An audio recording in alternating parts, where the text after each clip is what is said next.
safety first, and our staff was disaster ready, and that is why we look back at the physical destruction, but we're also with sadness, but we're very proud of the fact that there's no loss of life and no serious injuries. We have a situation of over 500 staff that are still cut off. Their well-being is being looked after. We are delivering food parcels to them. A teacher whose school has consistently achieved a 100% pass rate in physical science has started to give matric learners extra lessons. Deputy Principal Lerato Ramabudu at the Makwane Secondary School has maintained a 100% pass rate in the subject for 9 consecutive years, including 2025. He says the aim of the additional lessons is to prepare learners for the final examinations. We execute beyond norms because we want extraordinary results. Our inputs and execution must also be extraordinary. I think you've seen the geography part of the school here. This is not a township school. This is Makwani. The learners here, they don't come from so privileged families and all of that. So we believe through science they can access the top universities. Further afield, and finally, a growing number of politicians from US President Donald Trump's Republican Party are joining calls for a full investigation into the conduct of immigration agents.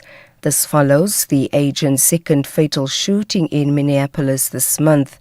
Oklahoma Governor Kevin Stitt says federal tactics and accountability have become a growing concern for Americans. Louisiana Senator Bill Cassidy says the shooting incidents are incredibly disturbing. The BBC's Carl Nassman is in Minneapolis. There are still hundreds of people that have come out to this shooting site where that incident took place on Saturday. And this is now a makeshift memorial. We've seen candles, flowers, and signs, and people really coming to pay their respects to Alex Pretty and his legacy in life here. This is also something that has really inflamed tensions and emotions across Minneapolis, and I think fair to say at this point across the country. Recapping the top story, ANC President Cyril Ramaphosa says he's waiting for a report on the discovery of the party's Johannesburg Regional Conference ballot papers at a house in Pretoria yesterday afternoon. For SFM News, I am Anne Musa.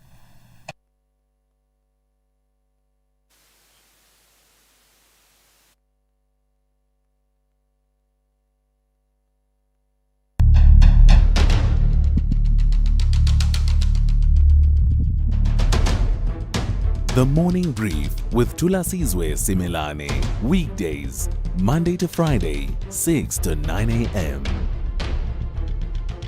The Morning Brief with Thulasizwe Simelane. Weekdays, Monday to Friday, 6 to 9 a.m. 6 minutes after 6, today is Monday, the 26th of January 2026, live from Auckland Park in Johannesburg. We are SAFM. While you slept, we scanned and scoured your locality, your province, your country, your continent, and the world.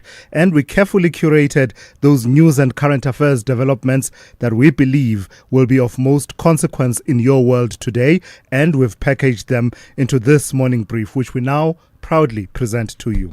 Among some of what we will tell you over the next 3 hours. Well, did she or did she not endorse Patrice Motsepe for president? That is, there's a bit of political heat this morning over whether the DA leader, that is the DA Federal Council chairperson Helen Zille, has in fact thrown her weight behind a future Patrice Motsepe presidency, or whether her words have been stretched beyond recognition.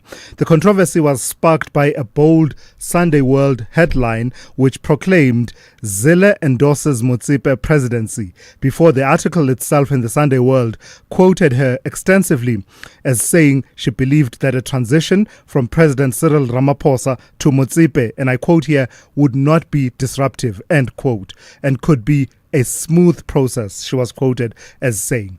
Well, Zille has now pushed back very hard, dismissing the central thrust of that story as a complete lie, insisting that she has not endorsed any ANC succession bid. So Helen Zille will be my guest at about 7:10. We'll unpack that. But as you know, there's a lot going on in the atmosphere, and in particular within the DA itself as it's preparing for its elective Congress, which is coming up in April. We will talk to her about whether or not she endorsed the Patrice Motsepe mooted presidency or she didn't. And after that, we'll take the opportunity to then engage her on other issues at play, especially within the Democratic Alliance in the build-up to its elective Congress, as well as Helen Zille herself preparing to run for mayor of Johannesburg. So we'll talk to her a bit more when we talk to her at about 7:10.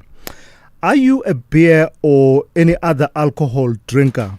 Well, you could be in for, a shock. You could soon be paying even more for your tipple as the National Treasury considers a sharp increase in excise duties, including a possible 20% hike on beer. In a bid, it says, is aimed less at revenue collection and more at curbing the country's dangerously high levels of harmful drinking. The National Treasury insists that the proposal, now under consultation with industry and the public, is driven by public health concerns in a country where alcohol-related harms are estimated to cost anything between 10% and 12% of GDP each year. Alcohol producers, on the other hand, and brewers warn that above-inflation tax increases could squeeze already fragile businesses, threaten jobs, and push consumers into the illicit alcohol market, undermining both revenue collection and regulation. So think about it. These figures are reported occasionally. I think once a year, every now and then, you get a study that ranks South Africa quite highly in terms of abuse of alcohol and harmful alcohol use, binge drinking and the like. Not just moderate drinking, but binge drinking. We do rank highly from time to time in those studies. I mean, the last one ranked us 5th in the world in terms of alcohol consumption. And you'll hear of those statistics, especially during the festive season, that talk about the amount of alcohol consumed in one day. I can't think of the figure now, but I think it was over R1 billion in one of the studies that came out recently. I stand to be corrected. But anyway, the picture is quite clear. From time to time, you get a picture painted of South Africa as having a particular problem. Not moderate drinking, not all the, not a large number of people drinking alcohol, but those that do engaging in harmful drinking, in binge drinking episodes. So we'll talk to Kurt Moore, who is the CEO of the South African Liquor Brand Owners Association, about this mooted above inflation increase in excise for alcohol and especially beer. So that conversation coming up at about 7:45 this morning. Then we'll focus on the country's foreign policy.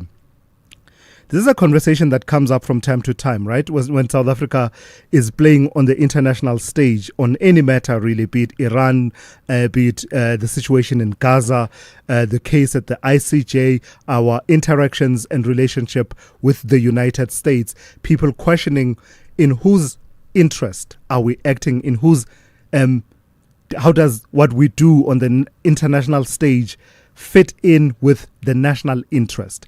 And that question is asked on the basis that South Africa foregrounds as one of its strategic pillars of foreign policy. National interest is right there at the top. National interest and economic diplomacy. Then you have the African agenda and Pan-Africanism, multilateralism and global governance reforms being one of the others, as well as South-South cooperation and non-alignment. Those are, on paper, our pillars, our strategic pillars of foreign policy. But you and I know from time to time, questions are asked about whose national interest, what is in the national interest and how is it served by some of activities on the global stage. Well, the DA leader, John Steenhuisen, is calling for an urgent foreign policy lekgotla, he calls it, arguing that while the GNU is relatively stable, there is no shared understanding of what constitutes South Africa's national interest on the global stage. Interesting question, isn't it? What constitutes South Africa's national interest on the global stage? You may have your own thoughts on that. You can call me and weigh in on that. But what we will do is we'll speak to Sanusha Naidu at about 8:45 this morning, unpacking all of those tensions, those frictions, and where the line is drawn and what constitutes national interest as expressed on the global stage. So do feel free to weigh in on your own thoughts. The number to dial 086 000 2032. Your WhatsApp voice notes on 0614 104 107. As far as the team is concerned, the lineup steady as always, strong as always, formidable as always. And Musa is at the news desk with Zaikan watching all things sport for us throughout the morning. Melissa Puta with the morning brief in brief, a quick roundup of the news that we're not necessarily able to cover this morning, but that we believe should enjoy some of your attention. Dowling Lechela tracking what affects your pocket, where you are making money and losing money today, and we'll update you every hour throughout the show with the updates on business and the economy, as well as Sipho Mantula with the Africa update coming up at about 20 to 7 this morning. This is the morning brief. Context, consequence, and conversation starting now. SABC2 is stepping into a new era, Papa, where every moment tells a story. A new era of conversations with Eintlik Let's Connect at 4:30 p.m, bringing real talk and South African voices. A new era of Afrikaans news at 6:30 p.m, trusted information in the language you love. A new era of family entertainment, Omar Sari at 7 p.m, celebrating humor, tradition and togetherness. A new era of excitement in a new time slot, Deal or No Deal at 7:30 p.m, bringing primetime thrills home. A new era of drama, Pimville at 9 p.m, a brand new powerful telenovela from Soweto that grips the heart, and a new era of flavor with a new season of Color Your Plate with Koo, Sundays at 7 p.m. A new era begins on SABC2.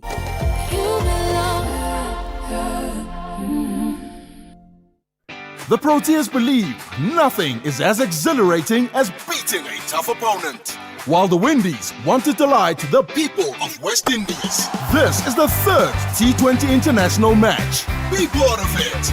South Africa versus West Indies on Saturday, 31 January at 5:30 p.m. Live on SABC Plus and SABC2 with reports on SABC radio stations. Proudly brought to you by SABC Sport.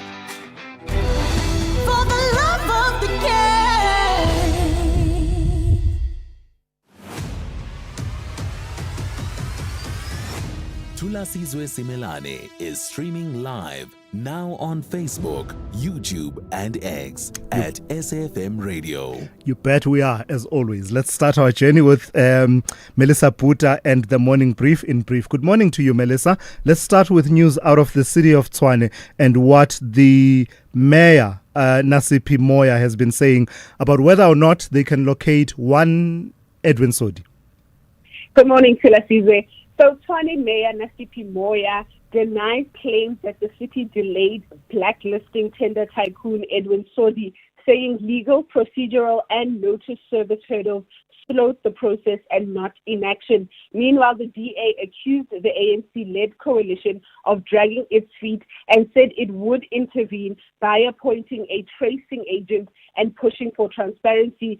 The stems from a failed 291 million rand Rooiwal wastewater treatment plant contract linked to a cholera outbreak, with the DA arguing continued delayed risks undermining accountability. So this is one to watch and see if they finally do trace him and are able to hold him accountable. The Human Settlements Minister, Thembi Simelane, has a particular perspective into these disasters that hit the country from time to time. She's calling for something more coordinated. One would have thought we already have a coordinated disaster reaction response strategy, but she's calling for more. Yes. So Human Settlements Minister Thulasizwe Simelane expressed deep concern during her visit to flood-ravaged areas of Limpopo and Mpumalanga, lamenting that the country's lack of a unified national response to climate-driven disasters. She decried years of poor planning and chronic land shortages that continue to delay emergency housing, warning that communities are paying the price for failures to plan with climate realities in mind. Echoing this sense of regret, MEC Speed Mashilo mourned the repeated devastation caused by the disasters that are both predictable and preventable, calling for stronger cooperation across all spheres of government to better safeguard vulnerable communities and stem the cycle of destruction brought by recurring floods within these communities. Yeah, in this one, Melissa, it was at my behest that we included it simply because it unsettled me. I thought I was going to sleep on the floor after watching this feat of this climber who climbed one of the tallest buildings in the world. Yes. So American climber Alex Honnold successfully free soloed Taipei 101, which is a 508 meter, which is almost like 1,667 feet skyscraper in Taiwan without ropes or safety equipment. He completed the climb in 1 hour and 31 minutes, more than twice as fast as the French climber Elaine Robert, who climbed it in 4 hours using ropes in 2004. The ascent, originally delayed by rain, was live-streamed on Netflix. Honnold, famed for his award-winning free solo climb of El Capitan in Yosemite, described the climb as exhilarating, emphasizing the challenge of staying calm amid spectators. He was greeted at the top by his wife, and thousands of fans watched from below the building. So Taiwan's leaders praised his achievement, noting the climb showcased both human daring and the city's landmarks. Honnold hopes his feat inspires others and to pursue their personal challenges. So it was quite an interesting watch. And he is quite a fearless man, I must say. Yeah, listen, it was scary, man. I had no rope, no harnesses, no safety nets, nothing. Just a man climbing on the side of the wall, and it's a glass and a steel wall, so a building. So it's one of those where you can see that the danger is just there, but he pulled it off, did Alex Honnold. Thank you for that. That is Melissa Buta with the Morning Brief in brief. Thulasizwe Simelane on SAFM. On the weather front, there are two warnings that the Weather Service wants you to be aware of. The first one is a yellow level 2 warning. It is for severe thunderstorms resulting in localized flooding of susceptible roads, low-lying areas and bridges, large amounts of small hail, excessive lightning and strong damaging winds, and that is to be expected over southern Gauteng, the southwestern Highveld of Mpumalanga, eastern and central parts of the Free State, northwestern parts of Limpopo, as well as the southern parts of the northwest. Then there's a yellow level 1 warning, and it is in place between Mazeppa Bay and Port Edward from the afternoon, and that yellow level 1 warning is for damaging winds and waves resulting in localized disruption to ports or harbors with vessels at risk of taking on water and capsizing within locality. The rest of your weather looks like this. Pretoria will be partly cloudy with afternoon showers and thunder showers with a minimum of 17 and a maximum of 32. Johannesburg, partly cloudy with afternoon showers and thunder showers, 15 to 30. Vereeniging, partly cloudy with afternoon showers and thunder showers, 16 to 32. Mbombela will have morning fog patches and drizzle, otherwise partly cloudy, 20 to 28. Polokwane, partly cloudy, 16 to 26. Mahikeng will be fine, becoming partly cloudy in the afternoon with isolated showers and thunder showers, 19 to 33. Bloemfontein will be fine, becoming partly cloudy in the afternoon with isolated showers and thunder showers, 16 to 37. Kimberley will be fine, becoming partly cloudy in the afternoon with isolated showers and thunder showers, 16 to 38. Uppington will be fine, becoming partly cloudy in the afternoon with isolated showers and thunder showers, 20 to 41. Cape Town, partly cloudy, 19 to 28. George, partly cloudy, 16 to 25. Gqeberha, partly cloudy, becoming cloudy with isolated thunderstorms in the afternoon with a minimum of 19 and a maximum of 29.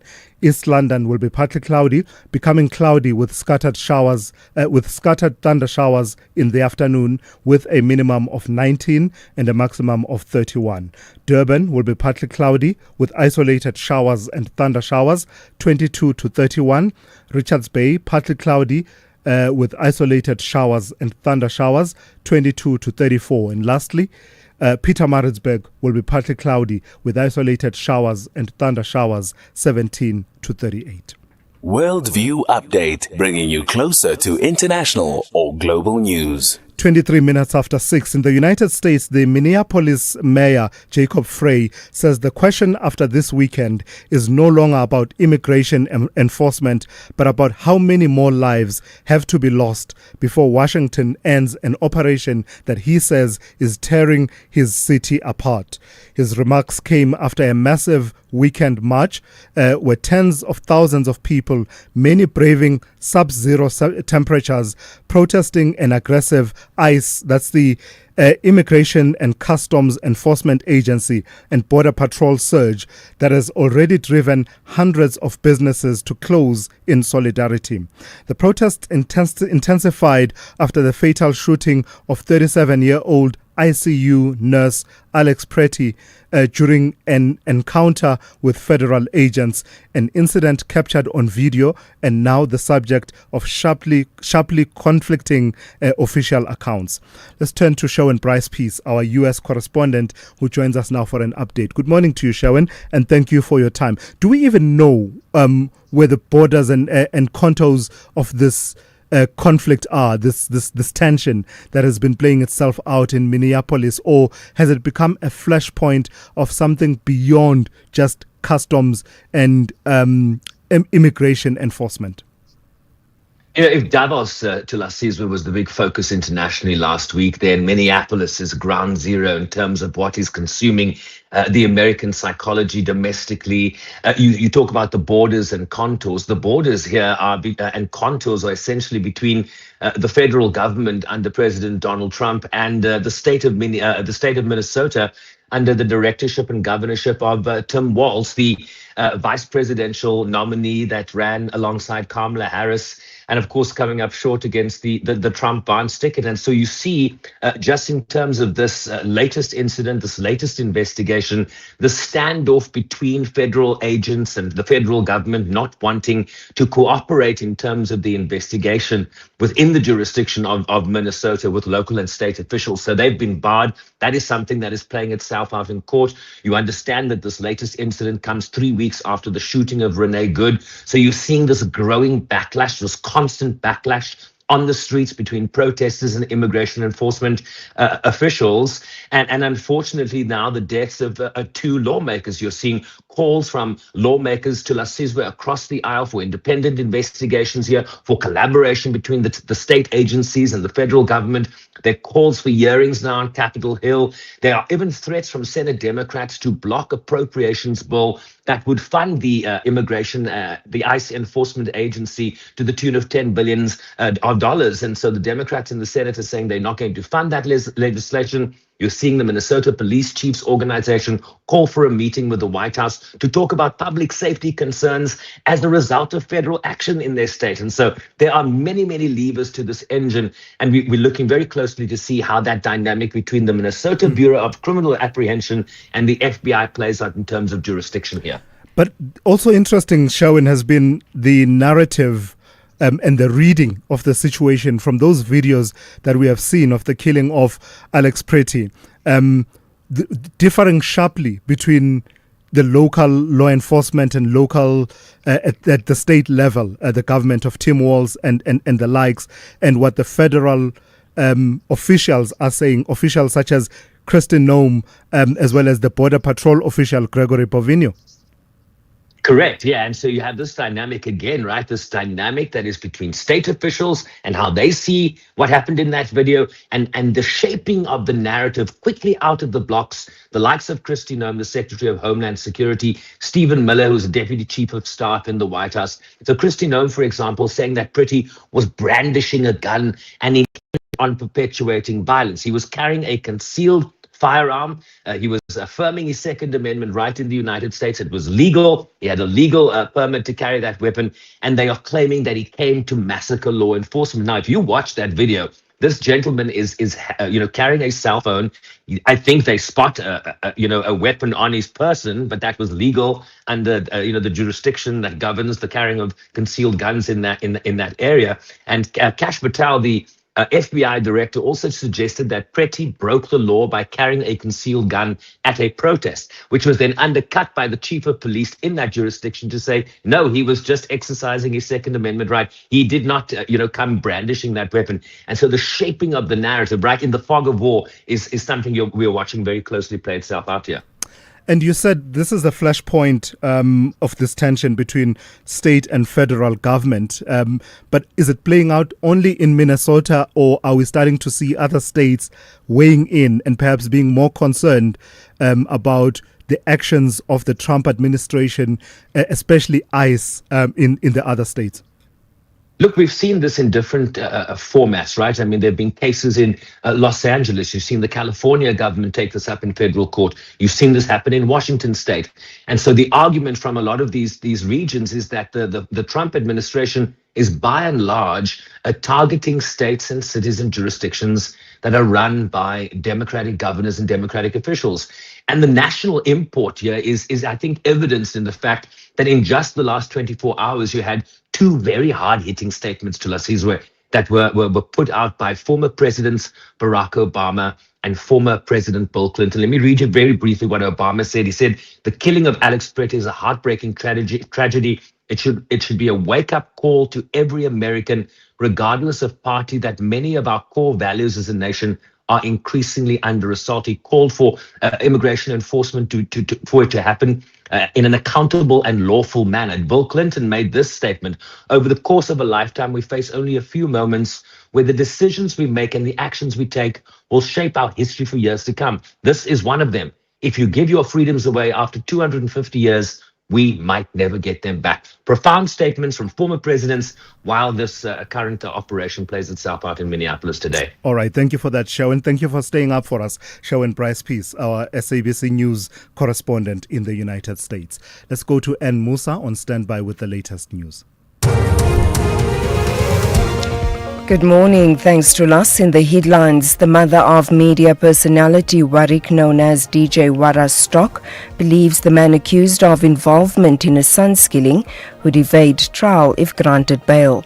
The Johannesburg Magistrates Court is expected to rule in Victor Majola's bail application when the case resumes today. ANC President Cyril Ramaphosa says he's waiting for a report on the discovery of the party's Johannesburg Regional Conference ballot papers at a house in Pretoria yesterday afternoon. There are tensions in the ANC in Johannesburg over allegations that the party's own electoral officials manipulated the region's elective conference last month. And former US President Barack Obama says Americans expect federal law enforcement to carry out their duties in a lawful manner. He and former President Bill Clinton released pointed statements after Immigration and Border Patrol agents fatally shot Alex Preti in Minneapolis on Saturday. I'll have details on these and other stories at 7. SAFM, guiding you through the rush hour traffic. Good morning. It's just worth pointing out from the start, we are post-payday, so you can expect extra volume on the roads this morning. A lot more people able to pour across the weekend, and that will be then back in the vehicles and quite big numbers. So it is busy. You can see that. Routes like the Mopani Highway to Pretoria already queuing as far back as Theo Martins from Brits Road all the way down to and Patholi Drive, just a real volume of traffic through there. Heaviest highway around Joburg is that problematic N1. This featured last week in all our reports. It's the N1 coming through from Eldos, from Protea Glen, from Lenasia, from Crossmere, from the Potch Highway up through Deepcliff down to Uncle Charlie's. It is absolutely jam-packed. As I say, heaviest highway across the Joburg region, and really quite heavy as well. Misty conditions around Cliffdale, Peacevale, and a crash this morning as well between Cliffdale and Key Ridge. If you're on your way to Durban, recovery of that is holding up traffic. It was off on the side, not causing a delay, but when the recovery guys cut in and put some lane closures in, that's why it's so slow now. And then Cape Town, a lot of traffic there as well. You can see the N1 this morning. That's what we're talking about, just more volume. Brackenfell to Sable Road on the N1. That's how it is already. N2, Khayelitsha through to about sort of Rapenburg Road. Not many gaps in that traffic, just really big volume. Looks like being a busy Monday. Make sure you've got plenty of time to get through. Rob Byrne, SAFM Traffic. This is SAFM Sport with Zai Khan. Hey Zai, good morning to you. So CAF action is where we start this morning with the Amakhosi in action against Zesco, and it took a moment of magic from Pule Modi. Oh yeah, Thulas, Pule Modi, the man of the moment, doing it for Chiefs. Yeah, they didn't need fireworks. They just needed one spark from that man, and it was good old-fashioned sort of vintage Kaiser Chiefs. But yeah, first win of the group stage in the CAF Confed Cup. Chiefs edging Zesco United 1-0 in Group D. We also have Betway Premiership action. AmaZulu showing real grit, coming from behind to beat TS Galaxy 3-2 at Moses Mabhida Stadium. Durban City marking their return with a 1-0 win over Polokwane City at Chatsworth Stadium. Now, Orlando Pirates coach Abdusalam Wadu has set out his expectations, and that's for the club's new January signings as the Soweto Giants strengthen for the second half of the seasons. Pirate confirmed the arrivals of attackers Andre de Jong and Daniel Nsendami. Now, on the Zimbabwean international Nsendami, the Pirates' mentor Wadu indicated that he would bring strong competition in the wide areas. Speaking about Msendani, of course, you have seen him in the AFCON. I know him from Marumo. He's somebody who can help us definitely with his speed, with his capacity to win the 1v1 on the side, and he's able to defend as well, and to come to make the runs to track and to help.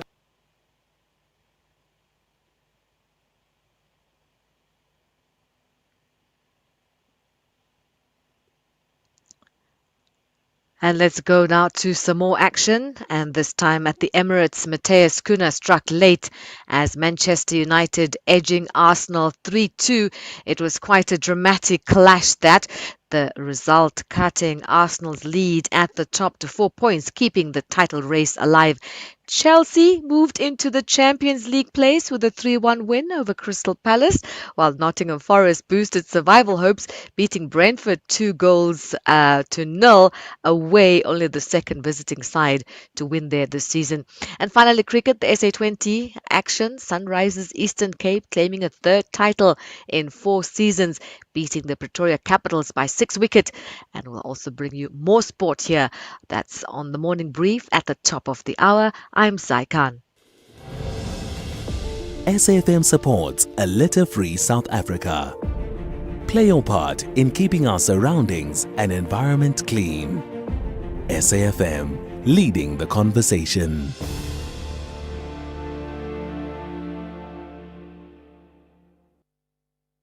The Business Update on SAFM. And for the first update of the morning, let's turn to Ndawuleng Lechala. Ndawuleng, good morning to you. Years ago, many moons ago, there was a dance craze that used to ask, how low can you go? The question to be asked about gold is, how high can it go? How high? You know what? I didn't even think it would hit 5,000 so quickly. Jeez, man. In 2026. But Here we are with analysts now pricing in 7,000 before the end of the year. All that glitters is really proving to be gold. Thulas, another day, another record high, with the yellow metal breaking above the $5,000 an ounce mark. as investors piled into safe haven assets amid rising geopolitical and fiscal risks. Now, analysts say escalating tensions from the Middle East to parts of Latin America and the Arctic have boosted demand for gold as a hedge against uncertainty. Banks including HSBC and UBP point to strong buying from both institutional and retail investors. Goldman Sachs says demand has broadened well beyond traditional channels with rising ETF holdings, strong central bank purchases, and increased buying by wealthy investors. The bank has lifted its gold price forecast to $5,400 an ounce by mid-2026, citing persistent global macro risks. Now, the rally seems to be broad-based, with silver passing the $100 mark for the first time on Friday, and the rally likely going to have a positive impact on JSE miners when the market opens later today. In a situation where chips in the AI space are the realm of the coin of the realm, and then I said the realm of the coin. It's Monday. I understand. Coin of the realm. Where chips are the coin of the realm in the age of AI, why would investors be spooked by a guidance from Intel? Well, it wasn't as good as expected, Tula. So we do know that Intel has had some troubles over the past few years, and then Trump got behind Intel and backed it, where the state started pouring money into it, and then he made sure that Intel had really big partnerships with the likes of NVIDIA and TSMC. So expectations were really high for these results, but they did not meet those expectations. The chip maker is facing renewed investor skepticism after warning that its turnaround will take several years to deliver results. Intel beat expectations in the fourth quarter, but markets focused on weaker than forecast guidance for the current quarter. The group's CEO, Lip-Bu Tan, told investors the recovery is a multi-year effort as Intel works through supply constraints, manufacturing bottlenecks, and uneven demand across its core businesses. Now, analysts say expectations had become stretched after a sharp rally earlier this year, leaving little room for disappointment.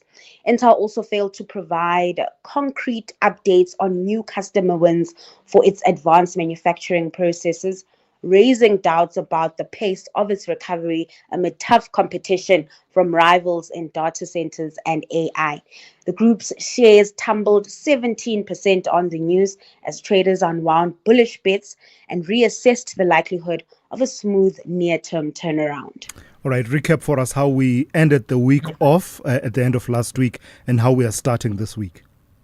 The U.S. stocks closed mixed on Friday, with investors digesting Intel's downbeat forecast while keeping a close eye on geopolitical risks. The Dow Jones shed 0.58%. A similar mood back home, with trade mixed as well. Precious metals, however, continue to fuel resources, closing over 3% to the good and leading to a 0.64% rise in the all share. The rand hitting a 3-year high at 16.09 to the dollar, 21.98 to the pound, and 19.08 to the euro. Then in commodities, oil starting the week on a positive note in the green and trading above $64 a barrel. Over in Asia, markets mixed, with the Japanese Nikkei deep in the red as the yen strengthened. Now, a weak currency is generally favorable for exporters because it helps boost the value of their overseas earnings. And in recent months, the dollar has gained against the yen. It fell in the past few days after officials in both Japan and the US indicated they were prepared to intervene to support the yen. So that stronger yen really having a negative impact on the miners and car manufacturers over in Japan. All right, Dowling, thank you for that. We'll talk to you again in the second hour. In the second update from Dowling, you can look out for an update coming out of the automotive sector, a key story playing itself out there, as well as what's happening in the telecoms sector. You want to hear what Dowling will tell you about MTN. That's coming up just after 7:30. Africa Update on SAFM. And for that, we turn to Advocate Sipho Mantula. Raz, good morning. Let's start in Cote d'Ivoire. Tell me about President Alassane Ouattara and what you are terming a family dynasty and that is playing itself out there. Refreshing morning to us and Jumbo Africa to the listeners. Welcome back to us. We missed you on Friday, brother. Thank you, brother. When you look at the question of the dynasty in Ivory Coast, we say in the name of the elder brother and his younger brother. Now, his younger brother, Tena Birahim Ouattara, others they call him Photocopy. Photocopy, they say he looks alike his elder brother, Alassane Ouattara. He's been pushed to become the vice prime minister to us in the reshuffle that happened on Friday. He has been a defense minister. He once served in the minister in the presidency, and he once headed the national intelligence of Ivory Coast. So this is a move done by his brother to bring the circle of the presidency. The prime minister post remain as it is to us. Robert Mambe will still remain the prime minister. And that's why the reshuffle, it moves after the elections of 2025, where Alassane Ouattara, he's the president. Now his brother, his younger brother, Thulasizwe Simelane Ouattara, is the vice prime minister. In the DRC, Sipho, it's hard to believe that it's been a year already since the M23 moved into Goma. Absolutely, Tula. It's 1 year to the actual exact 26 January 2025. We'll never forget the SAMIC moving out of the SAMIC DRC mission, pulling out of Goma. But this Battle of Goma, Tula, is worrying because 1 year later, when you have to look at the citizens, something new something changed. One will say to us, it has been quite difficult. They are using the word that it has been a silent revolution. There's been a rough justice. I mean, even issues of ideological training that those who are in the side of government, they've moved to the other side. And at the same time also to us, we've been seeing the Doha process of M23 engaging Kinshasa. We've been having issues also that the SADC mission have lost ground to us if you look in Goma 1 year later. But at the same time, we still have challenges of justice system there. Because once Goma was attacked to us, the justice system, the police collapsed. And the M23 struggled a bit to bring justice in that country, in that part of the Eastern DRC. So 1 year later, nothing new to us. The SADC, the East Africa Community, the AU, they are meeting all over to us, but the ordinary citizens of Goma, they are still struggling. And there's another dispute that has echoes of the one that is playing out within the family of the late Zambian president, Edgar Lungu. But this time around, it involves the late Zimbabwean tycoon, Mutuma Mawere. I don't know whether you know this guy, Thulas. Actually, yesterday I was checking yes. one of his interview with Griselda Lewis after Yes. the passing of Robert Mugabe. Very sharp, very straightforward guy, you know. This is a businessman. The man was born in Bindura, 1960.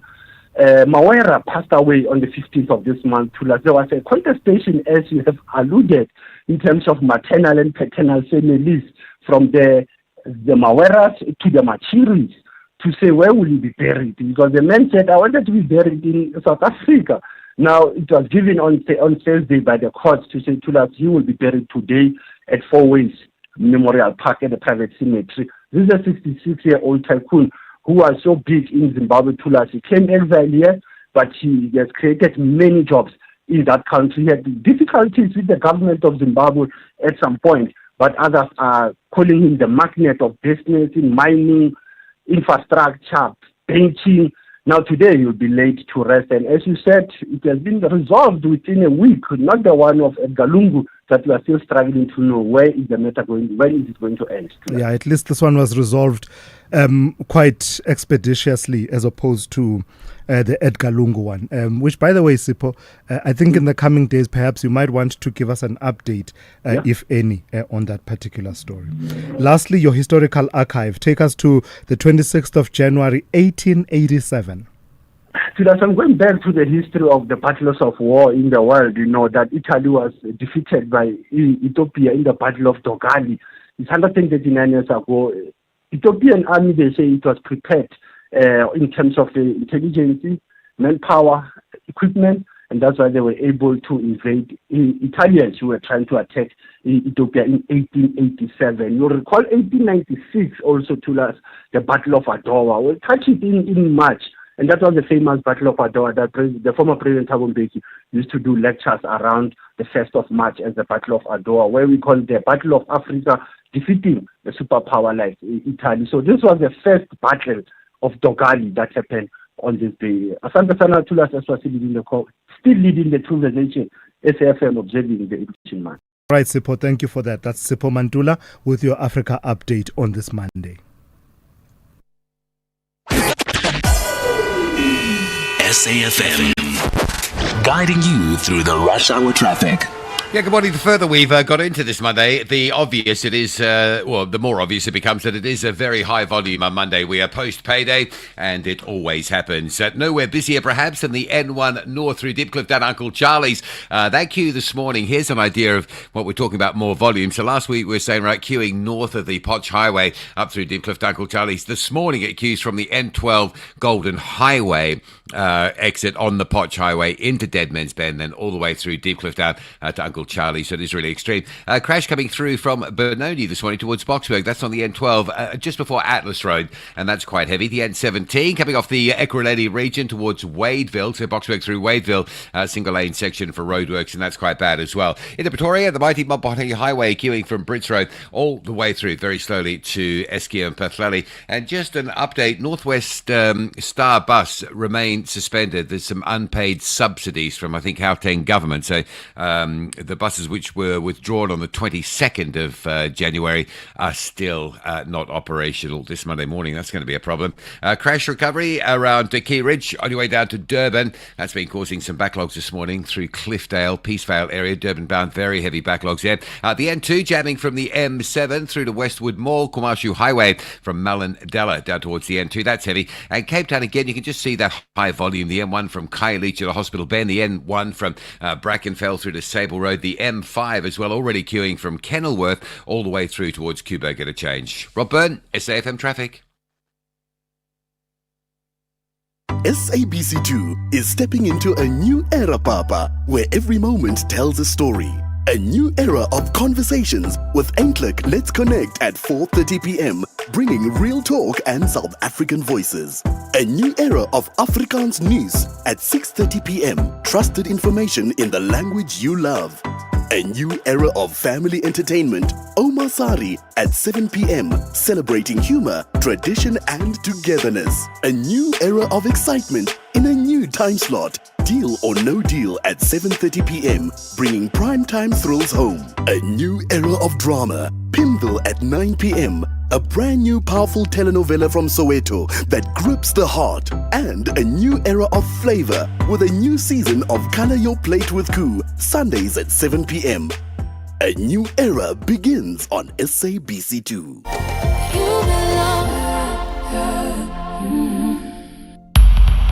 Thulasizwe Simelane on the Morning Brief. Weekdays, Monday to Friday, 6 to 9 a.m. 10 minutes to 7. Let's turn to this concerning story. While police officers are meant to be the last line of defense for the vulnerable, a new watchdog report suggests that dozens of South Africans that uniform for dozens of South Africans, that uniform has instead become a source of fear. The Independent Police Investigative Directorate, IPID, says at least 97 SAPS members were accused of rape or sexual violence in the 2024-2025 financial year, and cases spread across every province and cutting to the heart of the country's gender-based violence crisis. The report was signed off by Acting Police Minister Firoz Kachalia, and it concedes that misconduct within the police has further eroded public trust, even as activists warn that this is not about a few bad apples, but institutional failure. Let's speak to Fatima Sheikh, Executive Director of People Opposing Women Abuse, POWER. Good morning to you, Fatima, and thank you for your time. This picture that emerges of 97 cases of rape and sexual violence within the environment, within the SAPS, some within police custody, but others out of police custody, but involving members of the SAPS. Deeply concerning. Absolutely. These are people who are expected to protect the vulnerable. They are people who are supposed to uphold the law. And they are then the perpetrators. Fatima, can you hear me? I can hear you fine. Can you hear me? Oh, yes. Sorry, I thought you were still continuing. What I was interested in, Fatima, was whether we are seeing a trend, whether the trend is more of these cases coming to the fore or less and less of the cases coming to the fore. So what I did was just go back a couple of years ago. So 2023-2024, IPID recorded 110 cases. So this year 97, last year 110, and the year before that, in fact 2021 to 2022, there were about 99 cases. So that doesn't seem to be a drastic shift. What accounts for a failure to bring these numbers down? I don't think it's simply about the numbers. I mean, I think that in incidences of rape and sexual violence, there is a large number that go unreported. And because the police hold such power, a lot of women would not want to report because they would be threatened. And obviously, the power dynamics sometimes hinders women from actually reporting sexual violence or violence against the police because of the power dynamics.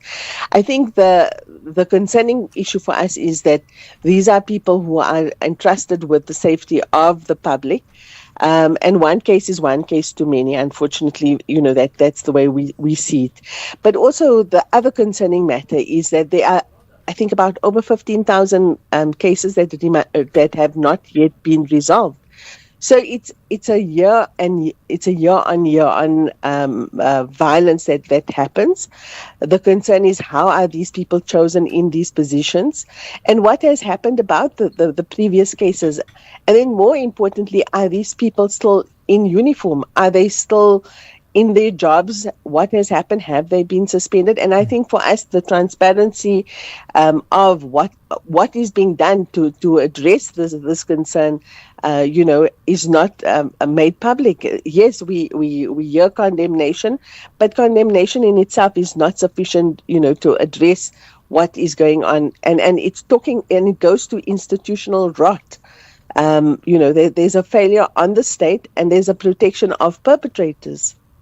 How much of a factor is being clothed with official authority in cases such as these? For instance, our courts have dealt with a few cases where the perpetrator was a police officer that had the victim in their custody.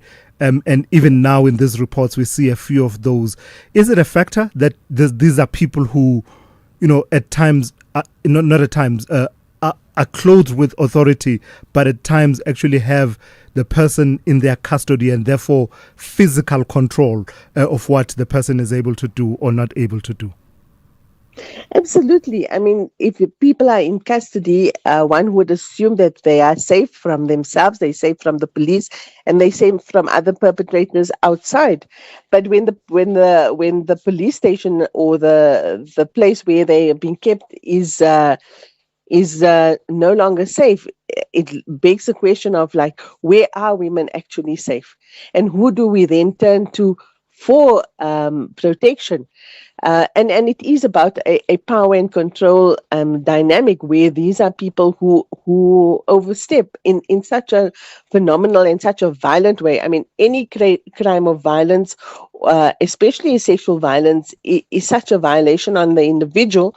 But the police then overstep in such a big way. But additionally, these women then have to contend with my word against your word, a failing justice system where justice, delayed is justice, denied these matters take forever. And then the police are still the ones in control. They control the dockets, they control the evidence.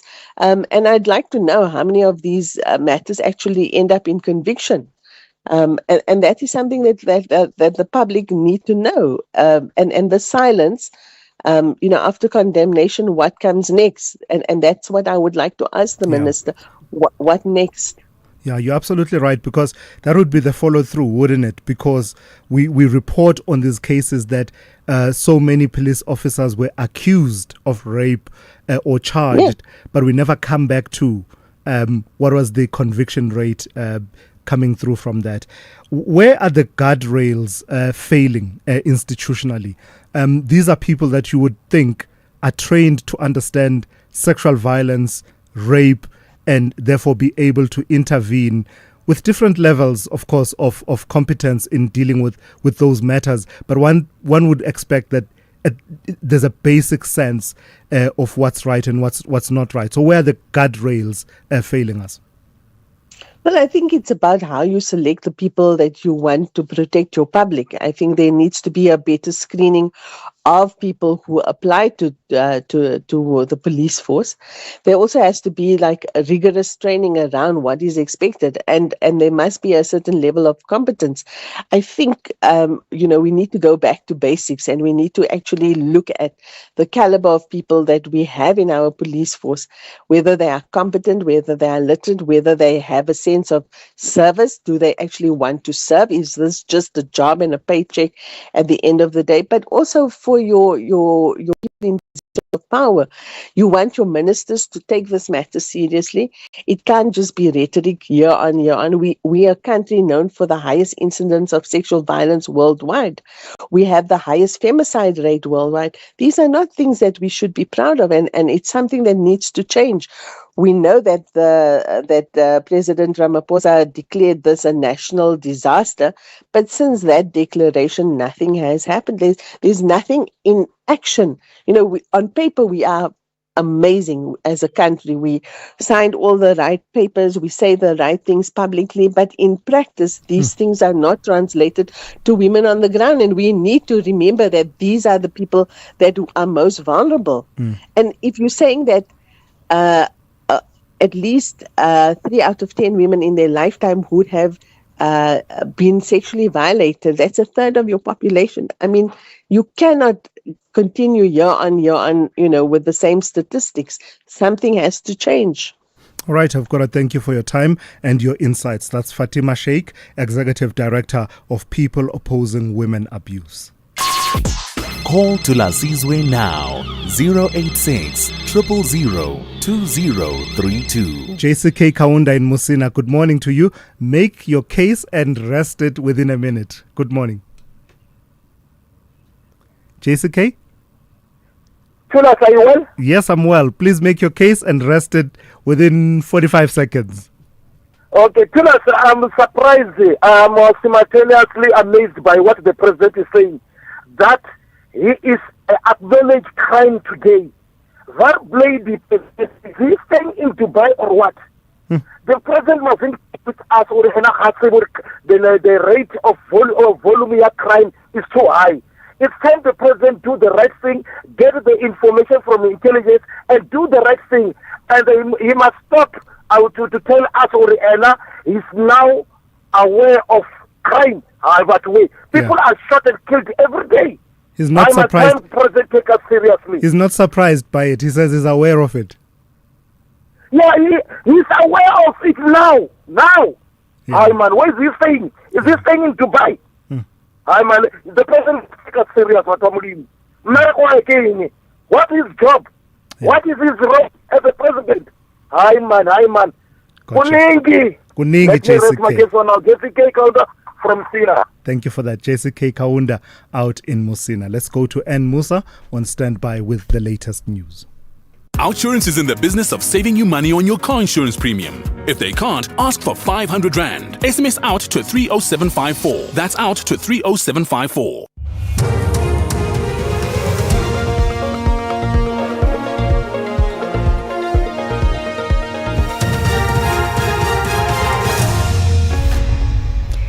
In our top stories, bail ruling expected in DJ Wara's murder case, and Obama and Clinton call for lawful conduct after another fatal shooting. Good morning. The mother of media personality Warwick DJ Wara's Stock believes the man accused of involvement in a son's killing would evade trial if granted bail. The Johannesburg Magistrates Court is expected to rule in Victor Majola's bail application when the case resumes today. The state alleges Majola orchestrated the killing of DJ Waras last month. The investigating officer says details of the media personality and those of his partner were found on Majola's phone. DJ Waras was shot dead outside a building in Johannesburg. Beverly Stock, the mother of the media personality, spoke exclusively to SABC News. I am agreeing very much with how the state presented their case, that the accused would present a danger if he is let out on bail. He would intimidate witnesses, and because I am from rural KZN, I know that he would be a flight risk, and you would never find him in the foothills of KwaZulu-Natal. He would probably disappear forever. The defense in the Senzo Mehiwa murder trial is expected to call a new witness when it resumes in the High Court in Pretoria today. Sfiso Zungu concluded his testimony last Thursday. 5 men are on trial for shooting dead the former Bafana Bafana captain in October 2014. Defense lawyer advocate Charles Mnisi assured Judge Rata Mukhetleng that necessary arrangements had been made to ensure the witness testified in court. Are you assuring us that we shall have a witness? Unless you're saying that is your last witness, fine. But if it's not your last witness, if he doesn't turn up, do you have a substitute witness also? I'm saying if I were to state the probability of the arrival of that witness in terms of percentages, I would say 90-95%. So you have at least 2 witnesses remaining, at least? At least, my lord, yes. So if the other one doesn't turn up, we'll quickly arrange the other one. ANC President Cyril Ramaphosa says he is waiting for a report on the discovery of the party's Johannesburg Regional Conference ballot papers at a house in Pretoria yesterday afternoon. There are tensions in the ANC in Johannesburg over allegations that the party's own electoral officials manipulated the region's elective conference last month. The conference saw Luiso Masuku defeat Johannesburg Mayor Dada Murero as the region's party chairperson. Murero has since written to ANC Secretary General Fikile Mbalula to lodge a complaint. Ramaphosa was speaking on the sidelines of the ANC NEC Lukhutla in Boksburg, east of Johannesburg.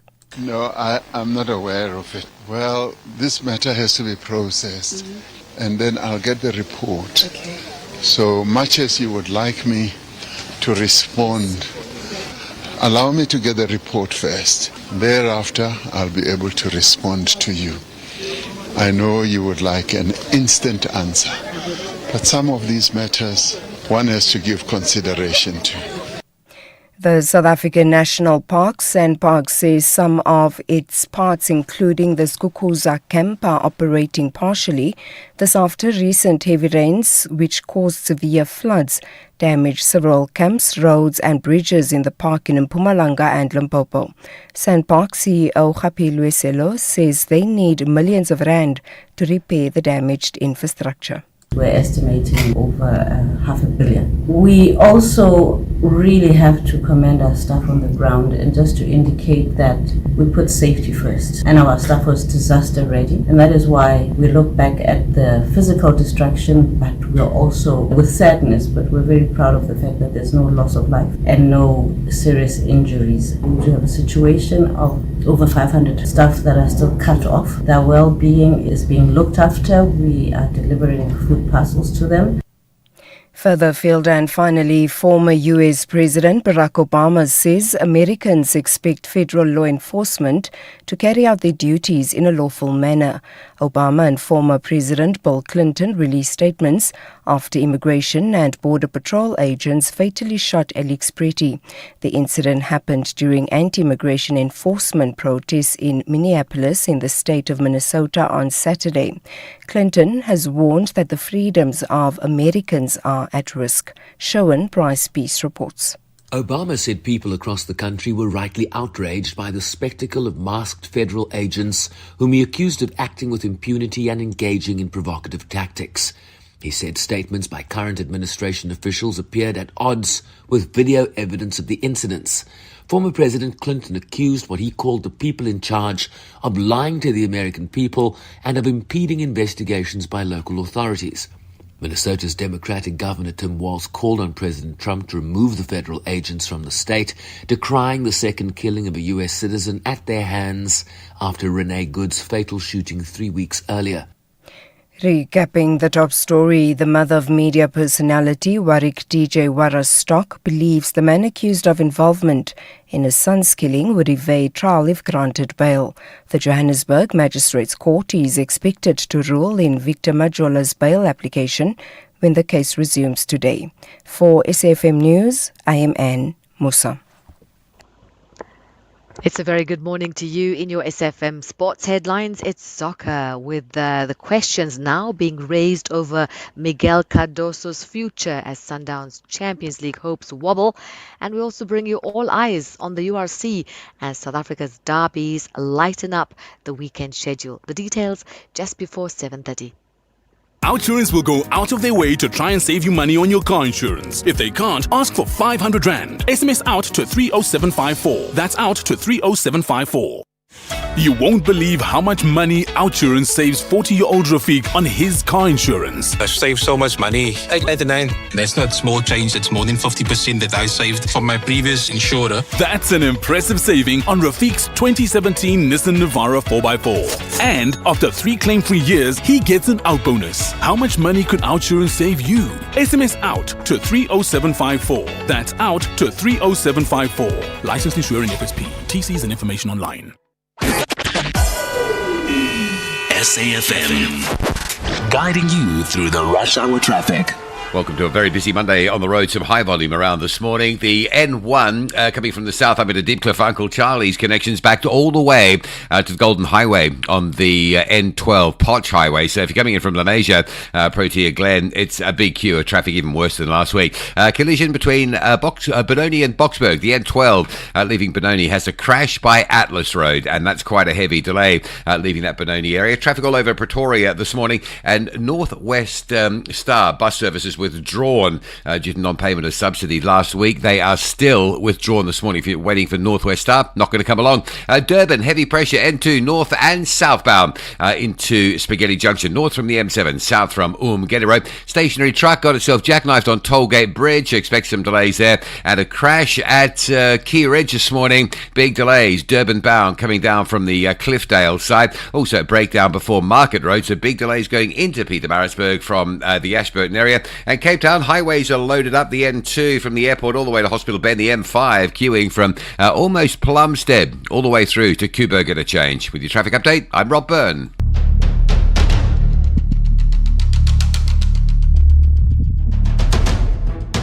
The Morning Brief with Thulasizwe Simelane. Weekdays, Monday to Friday, 6 to 9 a.m.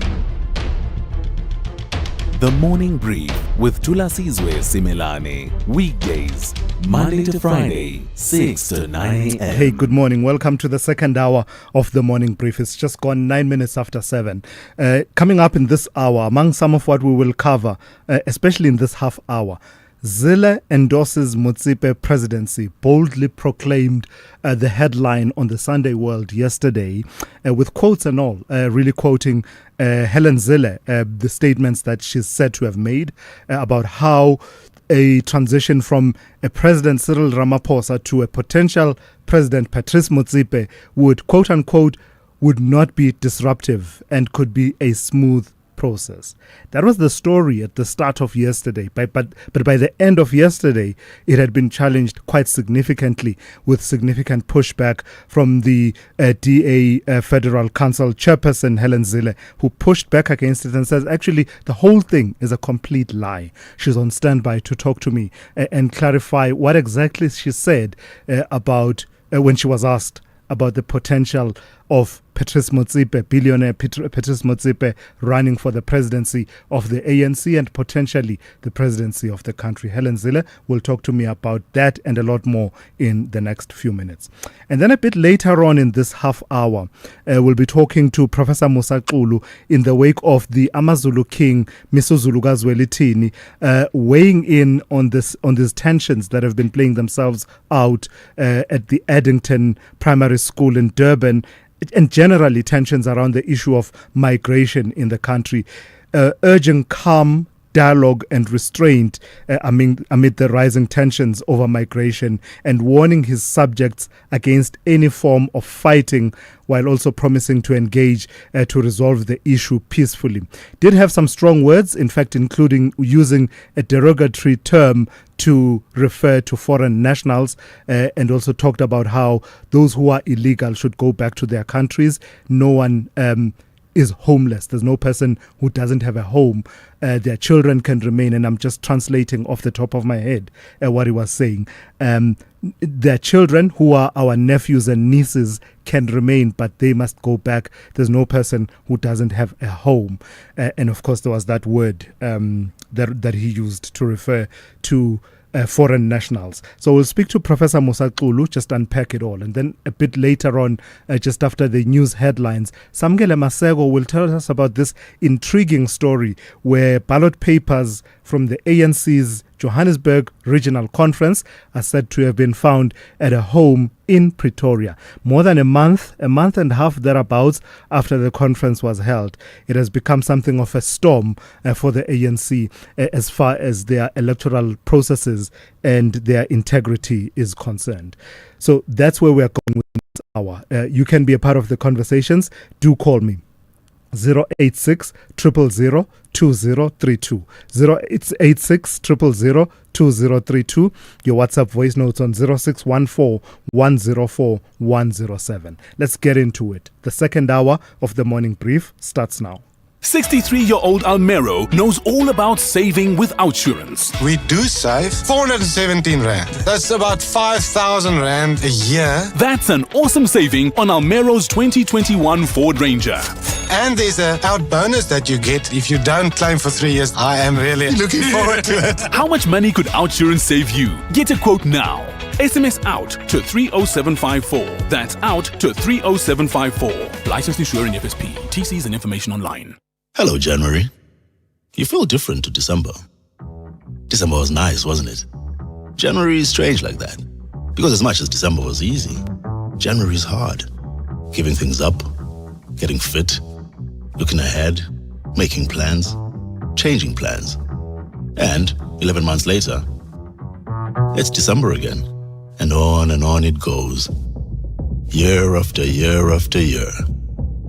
The thing is, December is how you should feel when you retire. And all the time you spend getting there should make it worth it. That's why, after 50 years of investing, we've learned that time is the greatest gift of all. And the good news is, if you invest early, time gives you money. And then money gives you more time to do the things you want to do. Like turning your Januaries into Decembers. Ellen Gray, long-term investing. Ellen Gray is an authorized FSP. SAFM. Prime time all day long. 14 minutes after 7. There's a bit of political heat this morning over whether the DA's Helen Zille has in effect thrown her weight behind a future Patrice Motsepe presidency, or whether her words have been stretched beyond recognition. The controversy was sparked by a bold Sunday World headline declaring Zille endorses Motsepe presidency, before the article itself went on to quote her as saying she believed that a transition from President Cyril Ramaphosa to a potential President Motsepe, quote unquote, would not be disruptive and could be a smooth process. Well, Zille has now pushed back hard, dismissing the central thrust of that story as a complete lie, insisting that she has not endorsed any ANC succession bid. She joins us now to talk a bit more about this. Helen Zille, good morning, and thank you for joining us this morning. So which one is it? Good morning, Thulasizwe. The story had a bold headline and went on to quote you at length not paraphrase, quote you in quotation marks. Right. Let me say that what I said can be seen in context by any viewer who wants to go to the Sunday World podcast with Brutus Malada. Brutus, in his brutally honest podcast, asked me who I would support for the ANC succession. I said, I'm not crazy. I'm not going to get involved in the ANC's internal elective processes. It's got nothing to do with me. And whatever I say is going to influence the outcome, which I do not want to do, and it's not my place to do. That is exactly what I said. Afterwards, Queenan, the journalist, phoned me up and pushed me on the point. And she said, well, what do you think about Patrice Motsepe? So I said to her, Patrice and Cyril are brothers-in-law. That's what I said to her. Now, obviously, I don't say that supportingly. I don't think that the ANC should continue being a nepotistic organization where your brother-in-law follows you into power, and he comes right from the outside with any grounding in the political process.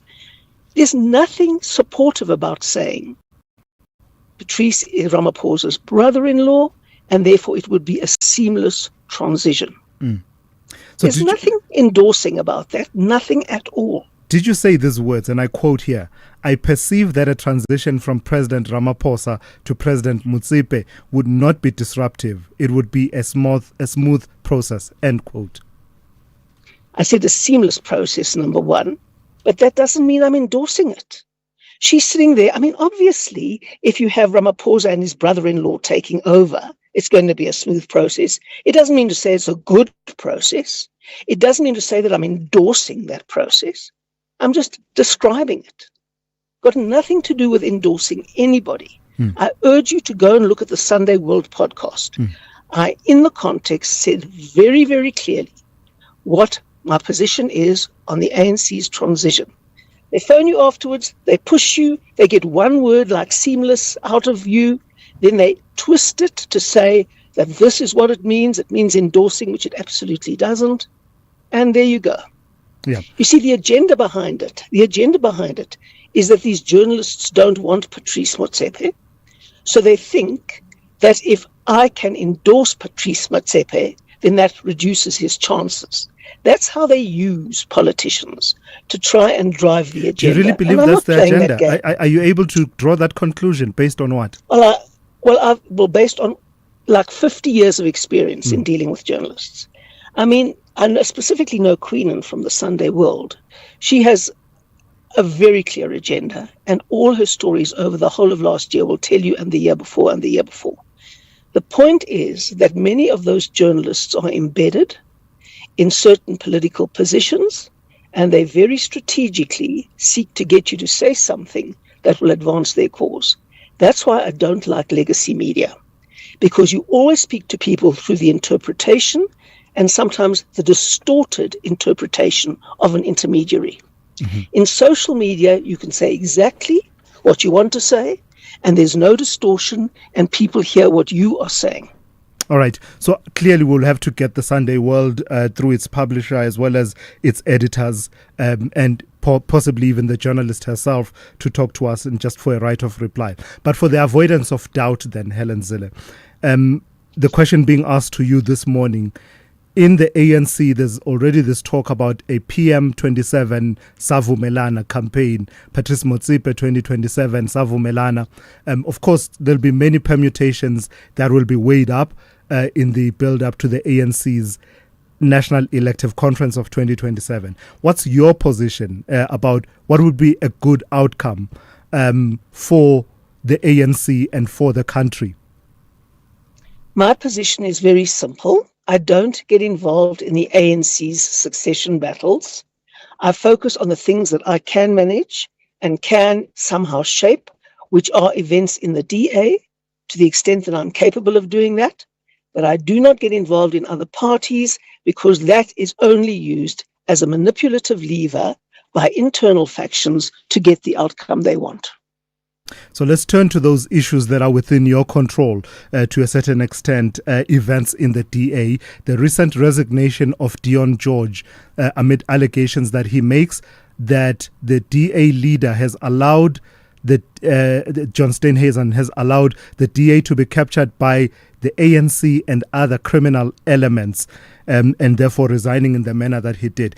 Are you satisfied as a party, as its Federal Council chairperson, that you grappled enough with the allegations that Deon George makes about such factors as the criminal interests that he says are at play in the decision-making of John Steenhuisen, as well as the issues around the credit card, the federal credit card that was issued to him?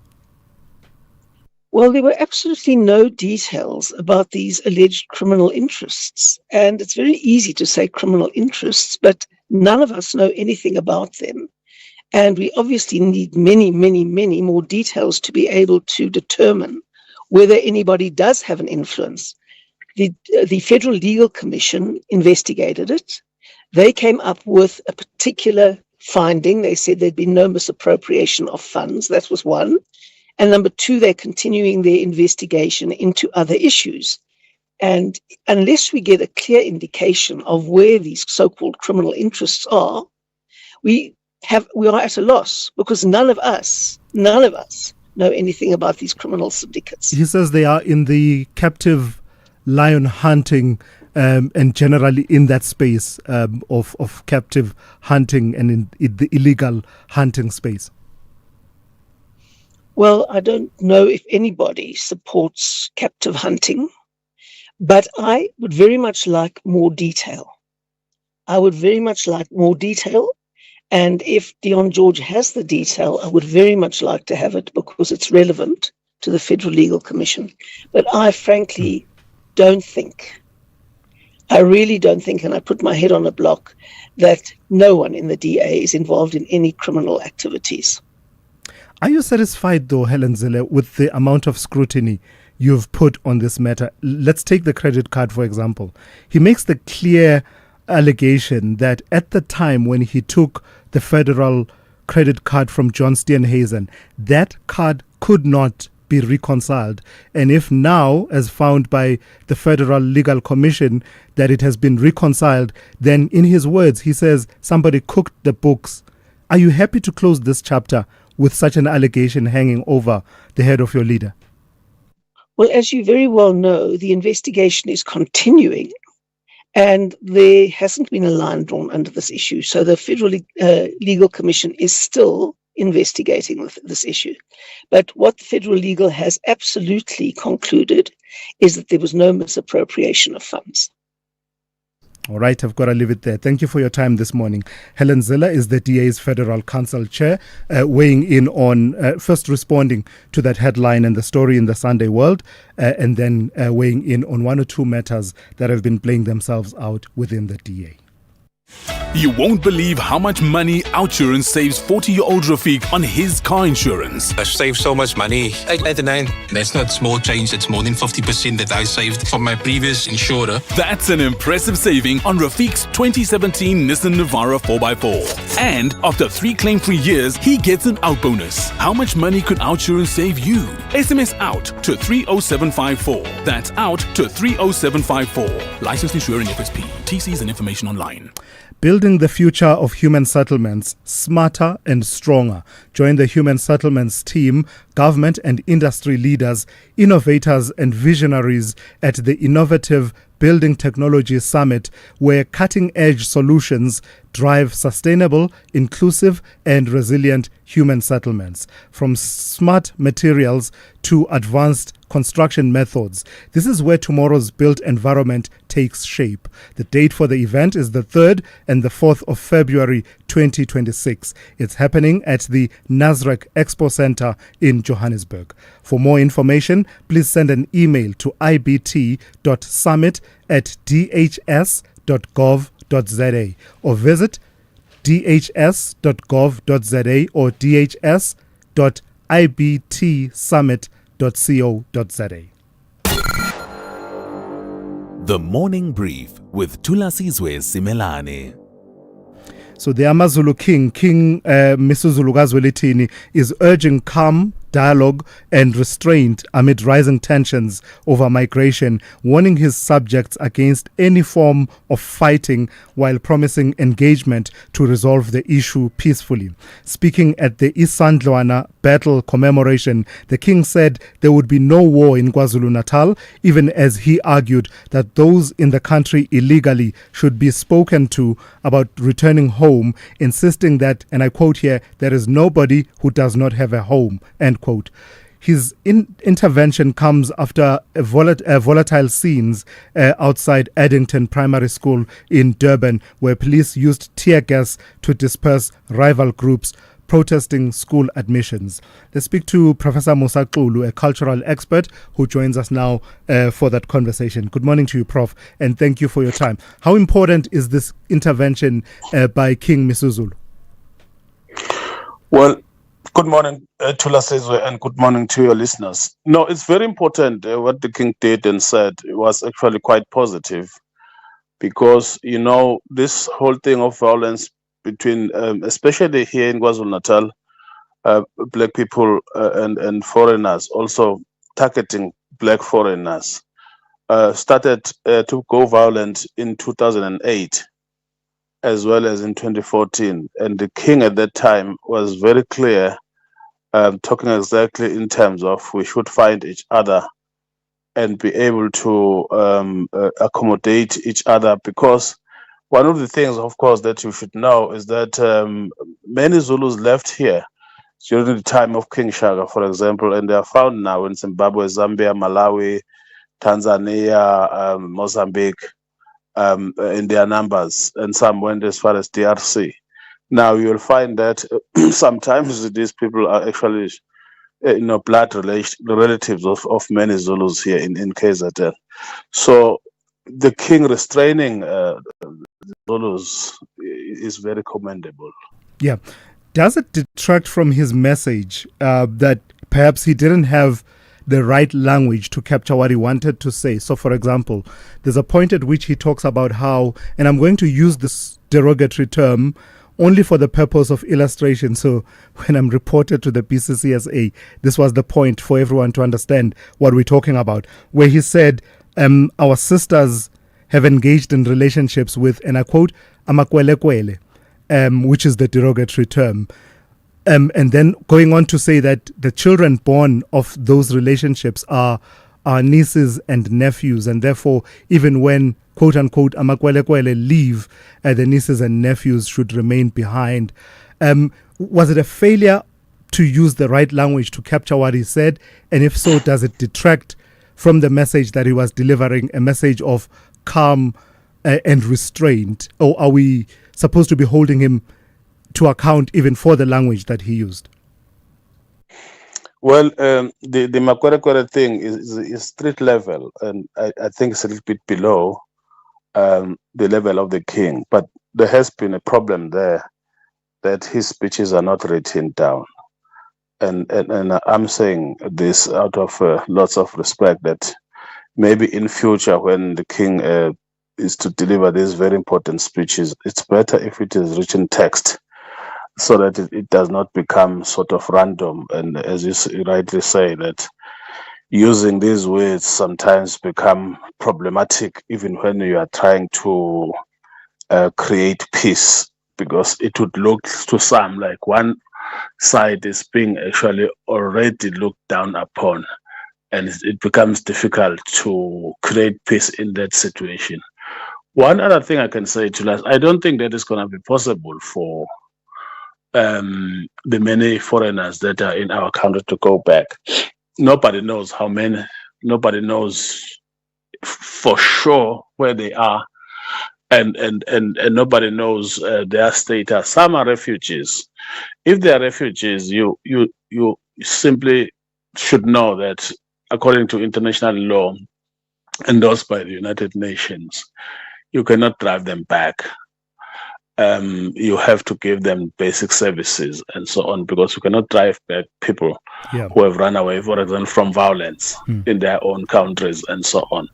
If they are undocumented immigrants, then it's the duty of Home Affairs BMA and the SAPS to look for those, and Home Affairs can help with documentation, but the SAPS always arrest and maybe deport. But it's going to be a very difficult thing.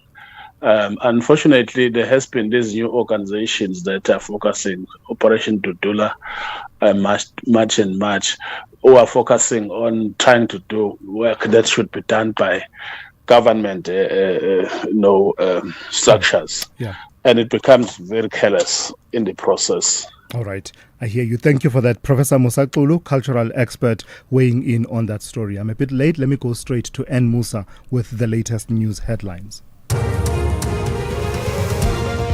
Good morning. Thanks to us. In the headlines, 2 witnesses are today expected to appear before the Matlanga Commission of Inquiry when it resumes its hearings in Pretoria. The commission is probing allegations of criminality, corruption and political interference in the police and criminal justice system.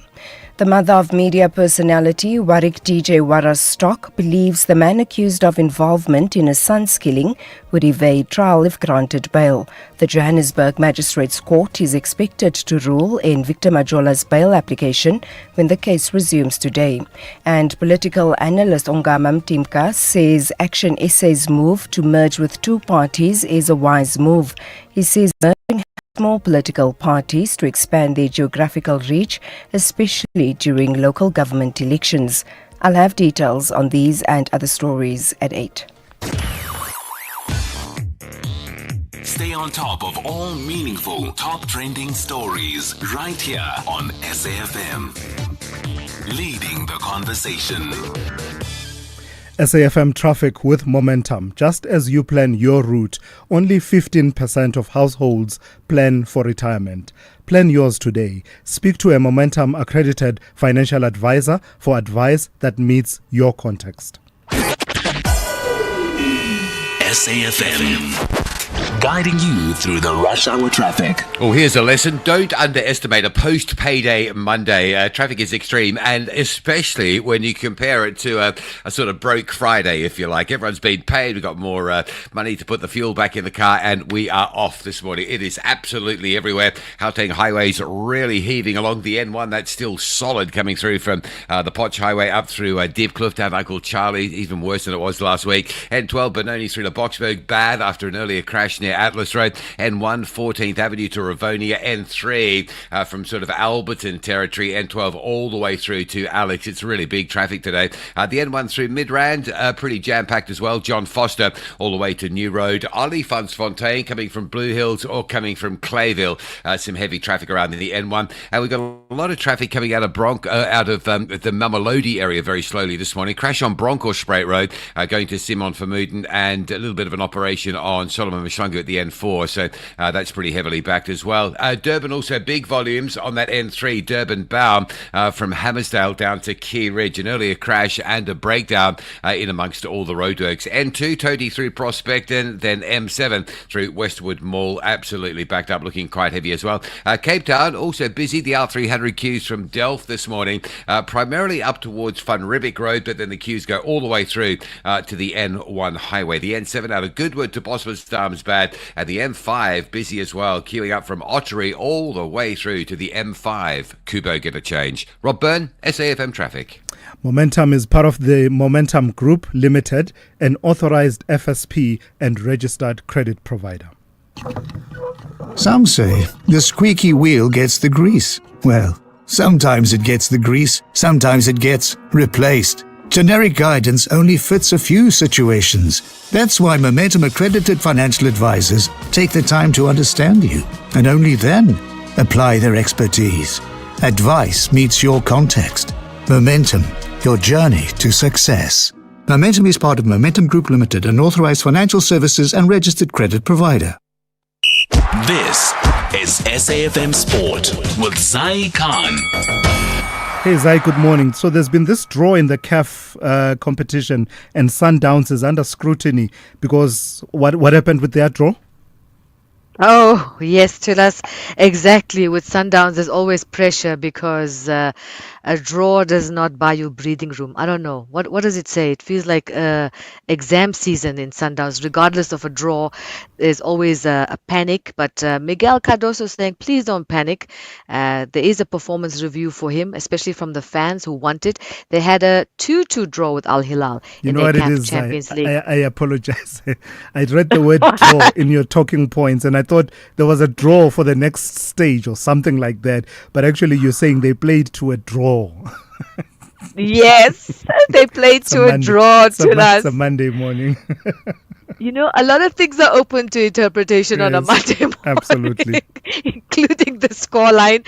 And as much as Sundowns fans are requesting that so-called performance review of their coach, he's saying, don't worry, they will be back. They've got a league clash against Sekhukhune United later, followed by a decisive return fixture against Al Hilal, and that will take place in Rwanda. Let's go to Soweto now. Orlando Pirates are already strengthening for the second half of the season, bringing in attacking reinforcements and defensive depth after the goalless draw with Sekhukhune United coach Abdusalam Wadu outlining what some new signings will offer. He singled out the former Maruma Gallants defender Mpo Chapatsane. And about Shabatzane, if you see the quality of his left foot, I think he's a player that he has a hand instead of the feet. I don't know. I use this expression to say that he's very precise with his left foot, and I am sure he will definitely help us when he will come. Let's go to Kaizer Chiefs fans. They are happy with their team winning their first win of the group stage, edging Zesco United 1-0 in Group D at the CAF Confed Cup. And some more continental football. Stellenbosch FC suffered their first CAF Confed Cup defeat, going down 2-0 away to CR Belouizdad, and that was in Algiers. Closer to home, Amazulu showing some real grit. They came from behind, beating TS Galaxy 3-2 at Moses Mabhida Stadium. Durban City marking their return with a 1-0 win over Polokwane City. Premier League, Nottingham Forest boosting their survival hopes with a 2-0 away win at Brentford. Chelsea climbed into the top four after a 3-1 victory over Crystal Palace.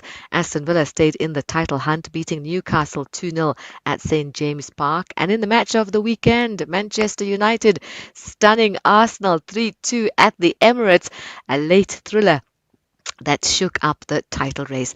And finally, rugby, the Stormers are out for redemption when they face the Sharks in the return Coastal Derby at Kings Park this weekend after a rare home defeat in Cape Town. Coach John Dobson says his side will be streets better in Durban. Despite concerns over injuries, the Sharks, boosted by belief and physical dominance, will look to make it back-to-back Derby wins in front of their home crowd. We'll be back tackling sport here on the Morning Brief, top of the hour. I'm Zai Khan. The Business Update on SAFM. And for that, we turn to Ndauling Lechela once again. Ndauling, let's start in the automotive sector. A big change that has taken place as far as production in Roslyn is concerned. Nissan out, Chery in. You're absolutely right there, Thulas, with Chery set to acquire Nissan's underutilized manufacturing plant in Pretoria, pending regulatory approvals, with the deal expected to conclude mid-year. While Chery says most Nissan employees will be retained on similar terms, Labour Union NUMSA has raised concerns about job security. NUMSA says it has not yet received formal communication on the transaction and remains cautious, warning that past investment deals in the auto sector have sometimes led to job losses. General Secretary Ivan Jim says the union welcomes any move that could protect jobs, but insists workers' futures have not been guaranteed. A local production of the Nissan vehicles will come to an end in May, drawing the curtain on nearly 60 years of vehicle manufacturing at the Roslyn plant. Nissan says it will remain in SA, continuing to sell and support its vehicles. Meanwhile, Chery has yet to confirm which models it will produce locally once it takes over the facility, though industry expectations point to SUV production. It would be a good story if it worked out the way that, is proposed, right? They wanted it to. Yeah, because often you hear the criticism about China that it specializes in exporting finished products and doesn't invest in plant and manufacturing in, recipient countries. So it would be interesting if this one worked out the way that it did, and all of those jobs that are currently held by Nissan employees are protected. Let's talk. It'll also be interesting to see if any of the other manufacturers actually start, GWM and the likes, yeah? Yeah. Tell me about what's happening with MTN in Iran. There's a bit of a fallout there after the dismissal of its Iranian subsidiary CEO. Yeah, so MTN has been drawn into fresh uncertainty in Iran after the CEO of its subsidiary, MTN Iran Cell, was reportedly dismissed amid recent protest action. Now, Iranian media say Ali Rezi Rafai was removed for failing to comply with government instructions to shut down communications, an unprecedented move that allegedly included disabling local call traffic. MTN, which holds a 49% stake in Iran Cell, says it was not informed of the dismissal and is disputing it on governance grounds. Now, this highlights the challenges MTN continues to face in Iran, the last remaining Middle Eastern market in its portfolio, with US sanctions still complicating any potential exit. Now, the group has repeatedly said it would leave the country if conditions allowed, refocusing on Africa. The news in the meantime not sitting well with investors, Thulas, as the share price fell to its lowest level in 5 months on Friday, down about 4% to about 176 rands a share. All right, Laslin Dowling, how are the markets looking at this hour? Starting in Asia, markets mostly in the red as the Japanese yen strengthened after a weekend pledge by Japanese Prime Minister Sanae Takaichi to act against speculative market moves. This saw markets plunge with the Nikkei down 2%. Moving over to the US, futures downbeat. It is a big week for investors stateside as they await tech earnings and a Fed interest rates move. Local investors also eyeing a central bank move, with the SARB out with its first interest rates decision on Thursday. Ahead of that, the local unit trading firmer at 16.08 to the dollar, just under 22 to the pound, and 19.08 against the euro. And then looking at local equities, trade mixed with higher precious metals providing some comfort. The all share closed 0.64% to the good on Friday. Lastly, in commodities, oil trading in the green at $64.29 a barrel. All right, Dowling, thank you for that. We'll talk to you once again just after 8:30 in the final update of the morning. Welcome to it. This is season 1 of Playlist happening right here at Maloka, and believe me, it's a party. Set your reminder every Friday, 9 p.m. Playlist at Maloka is in the building.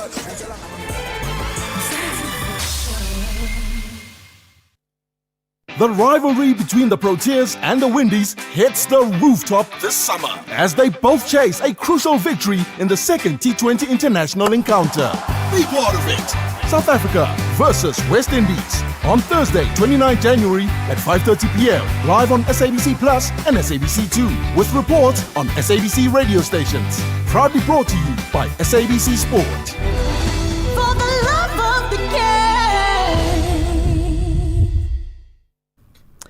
January is for intention setting, less noise, more meaning. So say yes. Yes to beauty. Yes to culture.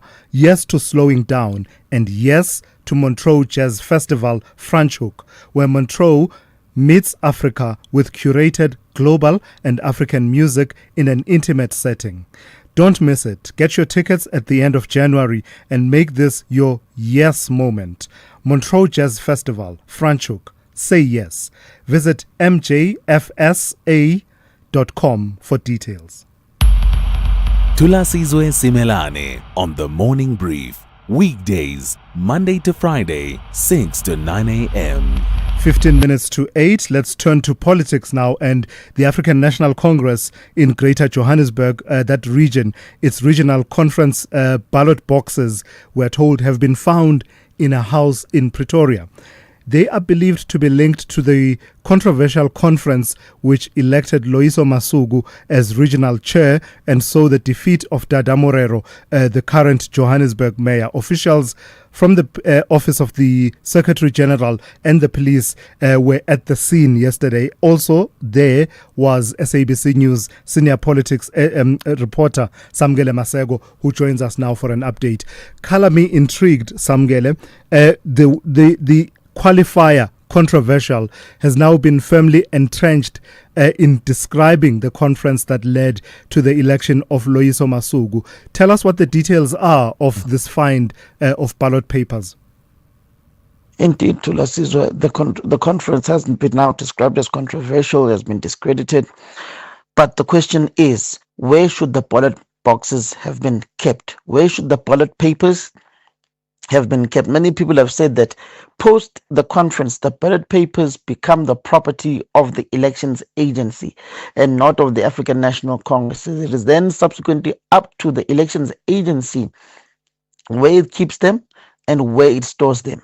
That has ultimately now been cast out. The ANC says that a query and a complaint was registered with the ANC through Dada Morero about the processes of the voting process at the regional conference.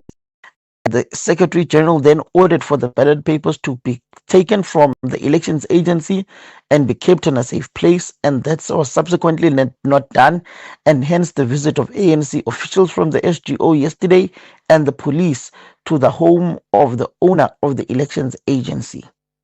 And I saw you interacting with the police officers there as well as the various officials. Not many answers forthcoming from that.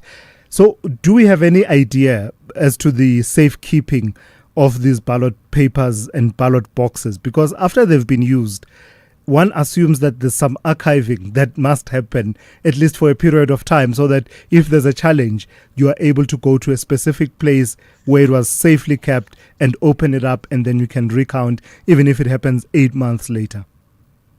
What we do know from the person Matafa, who was running the ANC elections on behalf of the party, he says that there are discrepancies with how the ballot papers are being kept.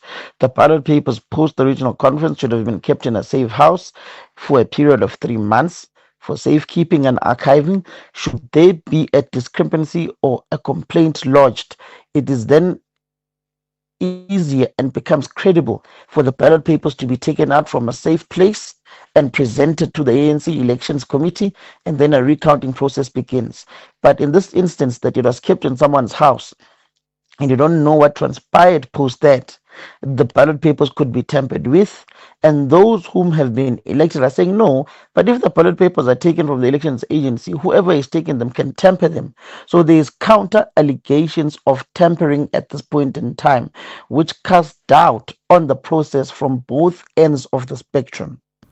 And this was something that was alluded to by the ANC Secretary General Fikile Mbalula a couple of days ago, talking about the police being roped in to investigate that conference. Where are we then, Samgele? Are we firmly on ground where the election of Loyiso Masuku, which was hailed and heralded as being historic, the election of the first woman regional chairperson of the ANC in the Joburg region, is now firmly being cast into doubt and being challenged?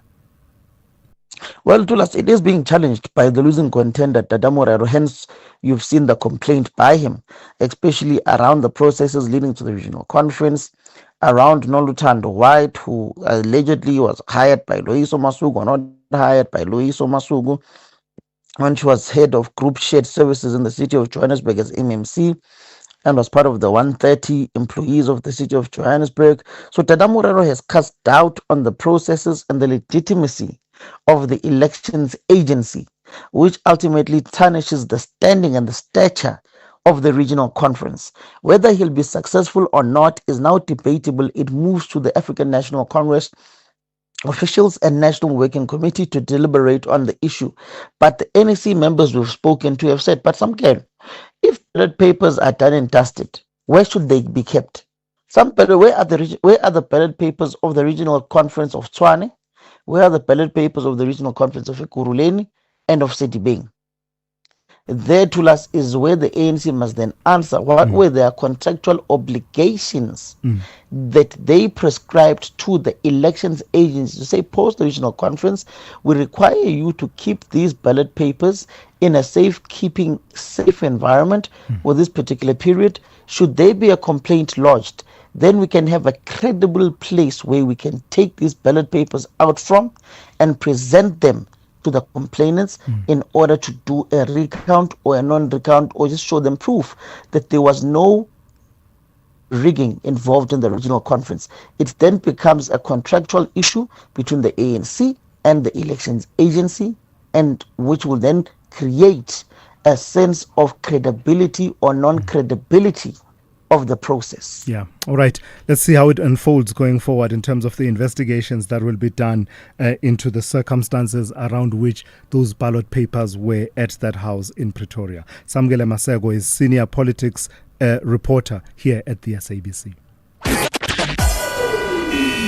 SAFM, guiding you through the rush hour traffic. Still busy coming out of Pretoria this morning, especially on the M1 South. A lot of traffic there from around about sort of Linwood Road all the way down through to Buata Avenue. Some delays out of Mamelodi, a crash on the Bronkhorstspruit Road heading out towards Simon Vermuten, and a little operation on Solomon Mashlangu causing big delays through Bronkhorstspruit Road, leaving Mamelodi towards the N4. Also exiting Montana, Sefako Makato, full of traffic down towards the M1 highway. Some traffic lights continue to plague that junction.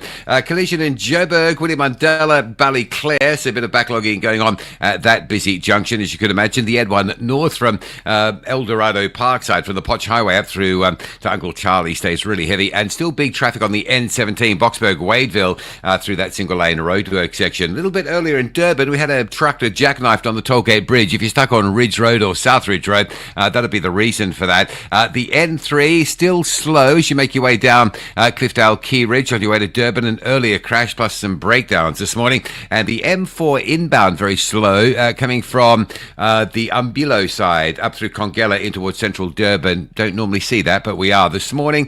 Cape Town traffic absolutely everywhere, highways and byways as well. A lot of traffic on the M1, Kraaifontein through Brackenfell, then from Belleville all the way through to Kuiper, get a change. And the N7 jam-packed both ways. North it's heavy, coming out of Goodwood up towards the Bosmansdam Road exit, and southbound there's a whole pile of traffic as well from Plattercliff Road all the way down towards the M1 highway. Rob Byrne, SAFM Traffic. Clientele is here to safeguard you and your family with compassion because life happens. Be part of a family that truly cares. Our funeral dignity plans have helped South Africans bury their loved ones with dignity for more than 30 years.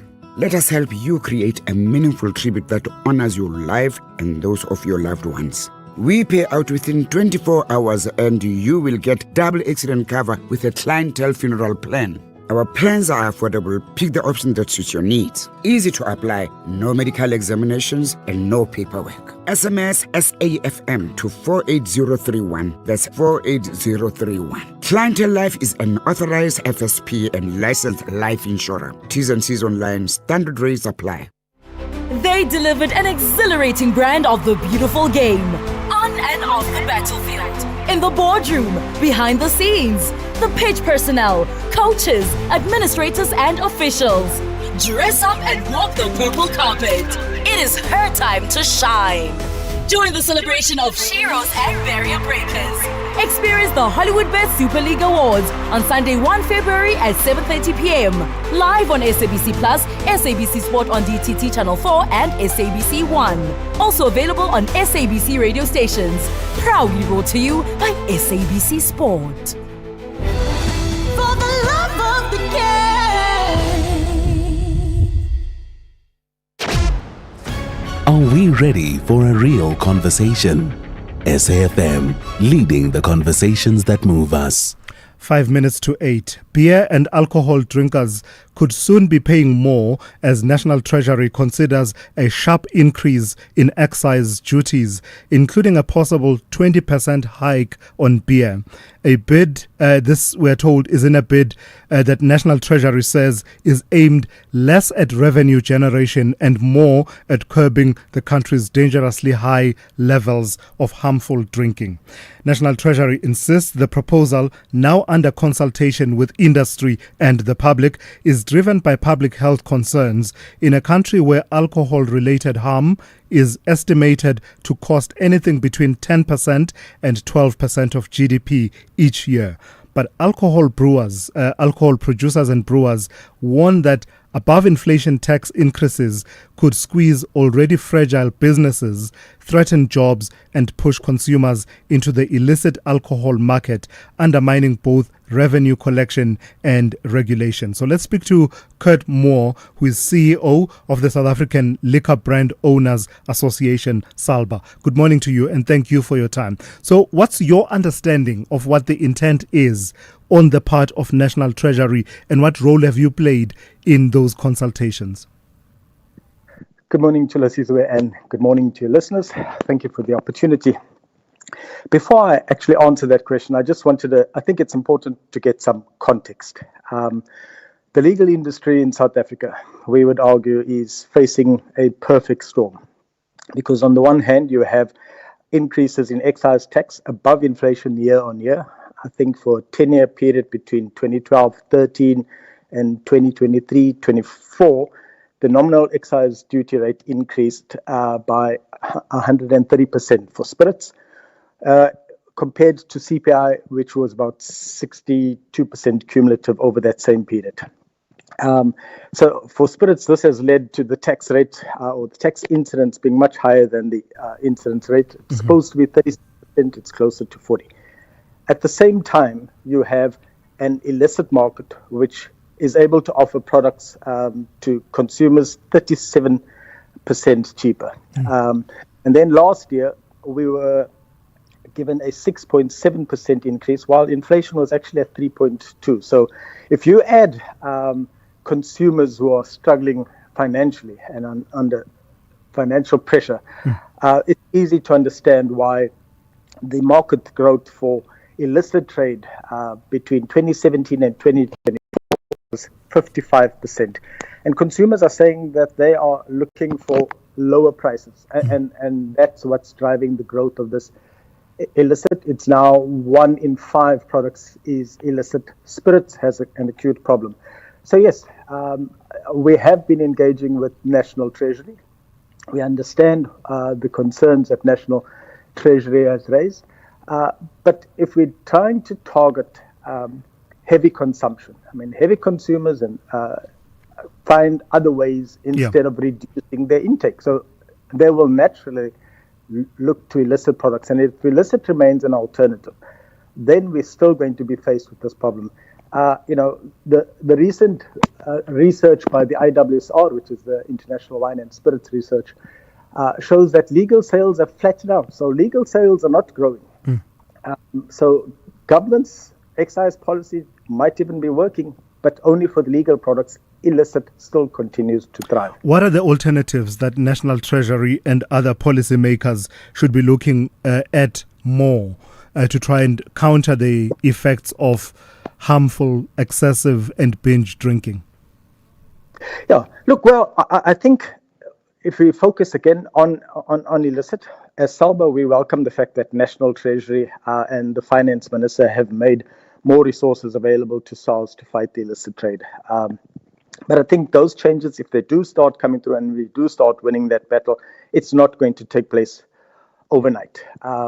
From a legal industry perspective, we believe that focusing on programs, the legal industry spends funds on dealing with issues such as drinking and driving, working with expectant mothers on FASD programs. So there are ways to try and address the concerns that National Treasury is doing without actually impacting negatively on the economy. And we've always that we are willing to work with government and civil society to try and address these concerns. So as a parting shot then, for the avoidance of doubt, what do you as industry gauge will be the impact of even higher excise duties? In the case of beer, we're talking something in the region of 20%, according to the reporting that I've seen. What would that do to the industry? Look, I think that these excessive increases in excise is actually fueling illicit trade. It will hurt the legal industry if we continue on these trends. Government is also losing in this. There's 16.5 billion rand in 2024 that was lost. The spirits sector accounts for 65% at 10.5 billion rand. So that's how much money government is losing. So if they're saying it's not a revenue raising exercise, it's about tackling excessive drinking, then excessive drinking is these cheaper alternatives. We believe that as industry, some of the more immediate ways of addressing this challenge of illicit trade is to give the legal industry a chance to claw back some of this lost market share, because we've lost market share to these illicit traders. All right, let's leave it there for this morning. Thank you for your time. Kurt Moore is CEO of the South African Liquor Brand Owners Association, SALBA. Let's go to N. Musa with the latest news. Outsurance is in the business of saving you money on your car insurance premium. If they can't, ask for 500 Rand. SMS out to 30754. That's out to 30754.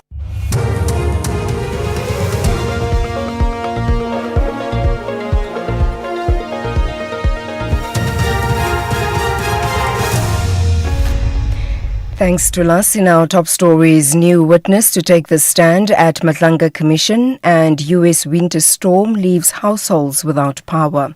Good morning.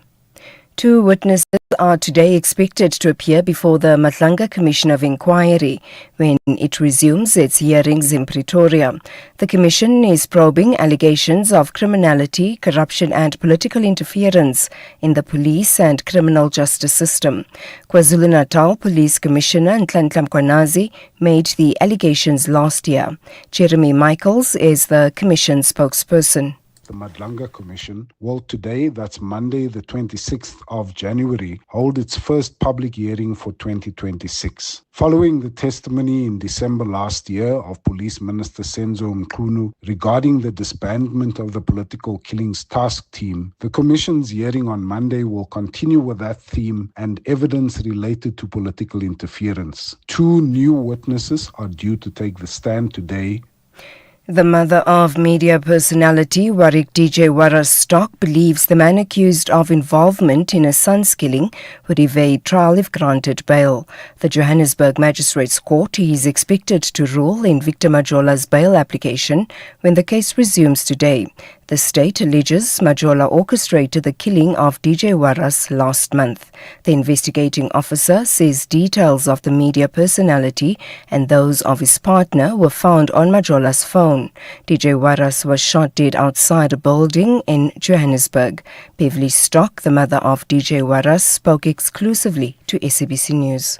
I am agreeing very much with how the state presented their case, that the accused would present a danger if he is let out on bail. He would intimidate witnesses. And because I myself am from rural KZN, I know that he would be a flight risk and you would never find him in the foothills of KwaZulu-Natal. He would probably disappear forever.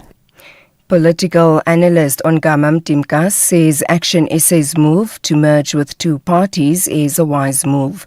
He says merging helps small political parties to expand their geographical reach, especially during local government elections. Action SA has announced it will merge with two political parties. The party is expected to formally announce the merger in a media briefing in Johannesburg this morning. Mtimkas says there will be interesting movements among political parties. I expect a lot more consolidations and breakups in our electoral system between now and 2029 and even 2033, because we are a political system in transition. And as a result of that, you are going to have parties that are very close to government that are fracturing, for example, while also those that are still building would make every attempt they can to try and consolidate so that they can have a national footprint.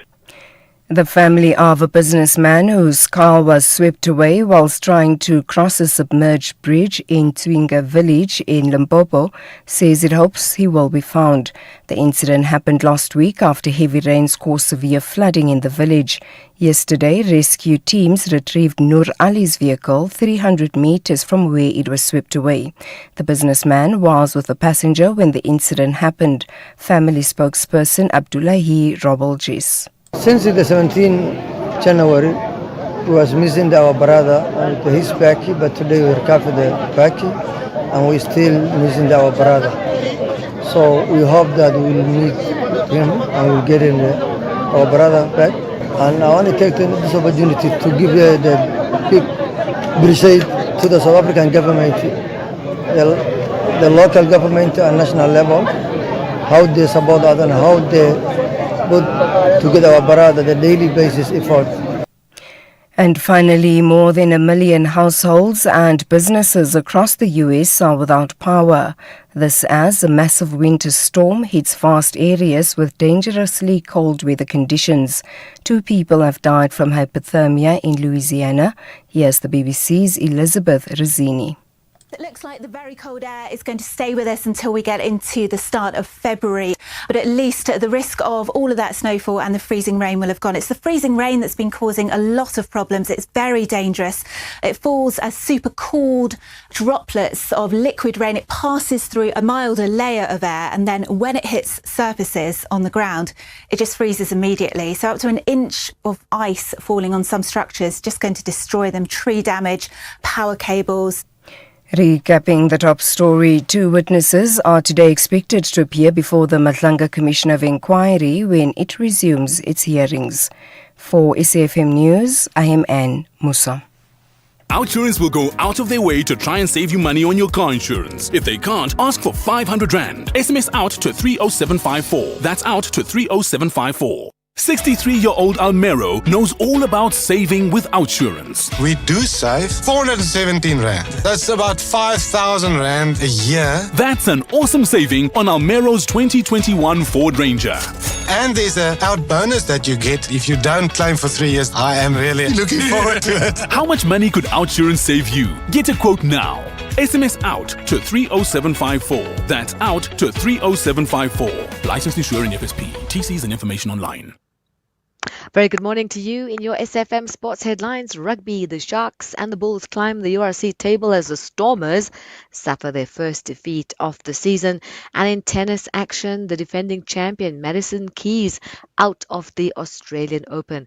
We'll bring you details just before 8:30. SAFM, guiding you through the rush hour traffic. Good morning. We kick it off in the Ekurhuleni region with protesters closing down the Pitfontein Road. This is just north of the N12, but it means you can't get in or out of that side of Daveyton, nor the parts of Benoni, using Pitfontein Road to or from the N12. Motorists are stuck in traffic looping around either Kingsway or down through Snake Road. So some very heavy traffic around that one. Joburg's N17, keeping it east from Boksburg through Wadeville. On your way to Joburg, still a single lane section. Big volumes this morning and heavy traffic through there. N1 north and south, pretty heavy around the Winnie Mandela off-ramp. Olifantsfontein from Blue Hills down towards the N1 highway without traffic lights. That's bad. And a big pile-up of traffic N14 towards Pretoria, queuing from Pretoria West R55 exit through Brockfontein up towards John Foster Drive. Durban, a crash on the Higginson Highway a little bit earlier, coming out at Mobeni. That scene has now been cleared. The N2 north from the M7 through Westwood Mall is heavy. N3 inbound at Pavilion's quite bad, and a really busy run between Blue Lagoon and Umhlanga on the M4. Cape Town, N2, heavy at Somerset West both ways. Baden-Powell Drive heading towards Stellenbosch towards the N2 highway. That's backed up, and a lot of traffic out of Tableview this morning. Marine Drive backing from Sunningdale all the way through to Racecourse Road at Milnerton. With your traffic update, I'm Rob Byrne.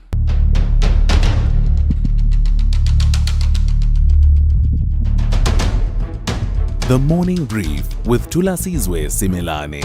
Weekdays, Monday to Friday, 6 to 9 a.m.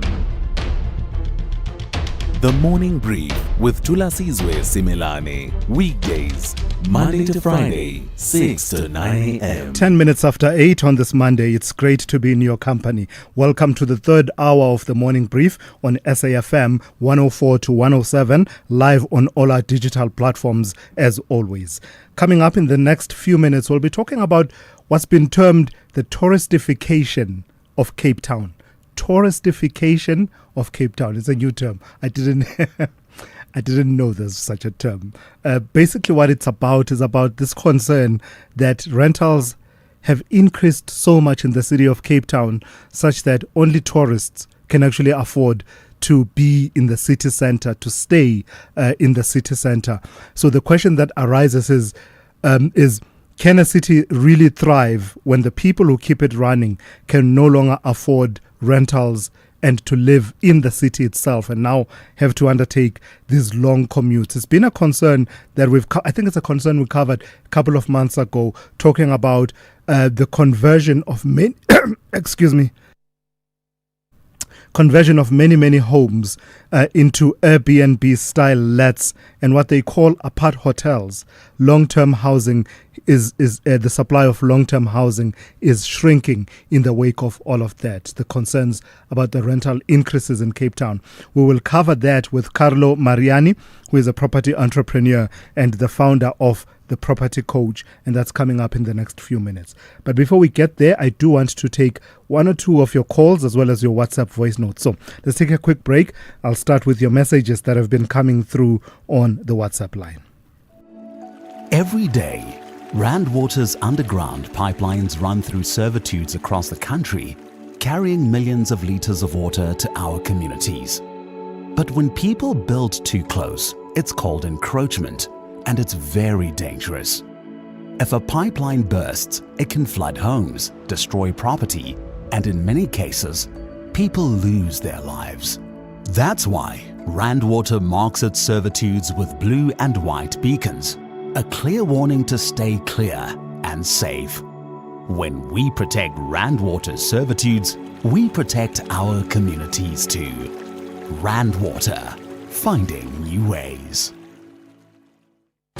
The Whites are convinced that with top-class football, they will all smile on the field. Cross up towards Calvert-Lewin! Yeah! Dominic Calvert-Lewin! Terrific finish at the far post, but what a cross from Nonto, and Calvert-Lewin in place to do the rest. On the other side, the Gunners of London believe it's time to show real character. Saka plays another one in. There's the header! And there's the goal! And Gabriel Jesus is off the bench, and has he won it? This is the Premier League. Experience Leeds United versus Arsenal FC on Saturday, 31 January at 4:30 p.m. Live on SABC Plus and SABC 3. Proudly brought to you by SABC Sport. For the love of the game.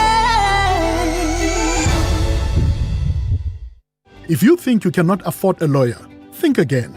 Clientele Legal has made professional legal services affordable. You receive up to 745,000 rand worth of legal services per year. Our range of plans include cover for you, your spouse, children, and extended family. Plans include cover for civil, criminal, and labor-related matters. Whether it's protection orders, gender-based violence, uncontested divorce, or poor service, your Clientele Legal lawyer will be there to assist you. Our services are convenient. Simply pick up the phone and call your lawyer or send us an email and we'll get back to you. All plans include a bail benefit of up to 5,000 rand and we'll go to the police station and pay it for you. Plus, Clientele Legal offers you 24-hour telephonic legal advice. SMS SAFM to 32195. That's SAFM to 32195. Clientele General is an authorized FSP and licensed non-life insurer.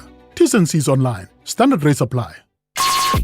Call Thulasizwe now, 086 000 2032. All right, let me start with one or two of your messages. Vincent in Kimberley says, my view is that the policy position to manipulate alcohol tariffs is a weak policy decision that further undermines ordinary law-abiding citizens. There is a common alleged belief that plagues communities as municipal officials and the liquor boards collude to issue irregular, unlawful licenses to those that are politically connected. That's where they should start to investigate and deal with their own instead of patronizing citizens. Each community in South Africa can attest to their frustrations with authorities in the mushrooming of taverns in communities without any procedures followed, yet no positive reaction arises, says Vincent in Kimberley on the issue of a potential increase in excise duties of alcohol and especially beer. And then there's someone else also on the same theme. I really don't know how policymakers reason, really. There is no way super hiking alcohol prices will deter consumption. Instead, it will lead to black market skyrocketing, says that person. And then another person says, we are happy government is discouraging over drinking in South Africa. We hope the new spirit of building South Africa can go to areas like, says Hlati here, filthy abortion laws, planted divisions amongst genders, irresponsible access to internet by kids, etc., says Hlati on the WhatsApp line. And then one quick one on Helen Zille. The interview we had with Helen Zille about the reporting of the Sunday World, whether or not she said a transition between President Ramaphosa now and potentially a potential President Motsepe would be a smooth transition and would not be disruptive. Following that interview, Jen in Cape Town says, so that is what Helen Zille said after all anyway. Lol, says Jen, and then says, I can't stand her verbal judo. Verbal judo. I'd never heard of that one. And then let me see. Okay, I think let me leave it there for now with the WhatsApp messages. Let me go to your calls, starting with Khotso in Maluti Phofung. Good morning to you, Khotso. Goeiemorgen, Khotso. It's been a while, brother. Talk to me. Good, we know one thing I like about Khotso. About Khotso? One thing I like about Khotso the people, they can criticize Khotso for speaking the truth. Yes. They can be emotionally, they can insult or whatever they say, but at the end, the people, they're going to come back to Khotso. If you are listening, Elvis Presley, there's a guy called Lucky Matebula. Yes. This is the one of the guy that who criticized me when I was saying that, look how stupid Ramaphosa he is. On that conversation, he came with a very same notes, voice notes, criticizing Khotso. Today, that guy, he crying about the statement issued by Cyril Ramaphosa when he's saying that they are going to start to take decisive action against the councillors and the mayors and all the ANC officials. When Ramaphosa was a president 2017, when he was campaigning for being a president after even appointed being a president, he was talking the very same language. Ramaphosa, he will never, ever do anything to the ANC criminals because he already failed. The endorsement of Patrice Motsepe to be a president for the ANC, this is a protection of Cyril Ramaphosa not to go to jail. When Zuma was a president, Zuma, he mobilized the criminals within the ANC to endorse Nkosazana Dlamini in order for him not to face a jail term. So here we are playing a politics, but it's all about the tactics and the brain. But for those who are still continuing, criticize Khotso, they will cry one of the days. All right, Khotso, I hear you. Thank you for that. That's Khotso in Maluti Phofung. I suppose, Khotso, partly it's in the manner in which you address people that people criticize. And I don't have the energy to have a back and forth with you. I think we've had that quite a number of times where you can make your point without calling people names, for example. But in any case, I really don't have the energy for that. Sipho in Vikings. Where is Vikings? Nguni. Bab. Towards Nguni. Uyapila. Where is Vikings? I-Viking ise-Devland ngikhulunayi le garage le eDevland ene-aeroplane oh lapha hayi phezulu. no ngiyayibona baba khululeka Thokoza-ke I used to mkhulu. stay that side actually in Naturena years ago. Okay. Talk to me about scholar transport. Nguni, we have a problem here as a country and we need to assist each other.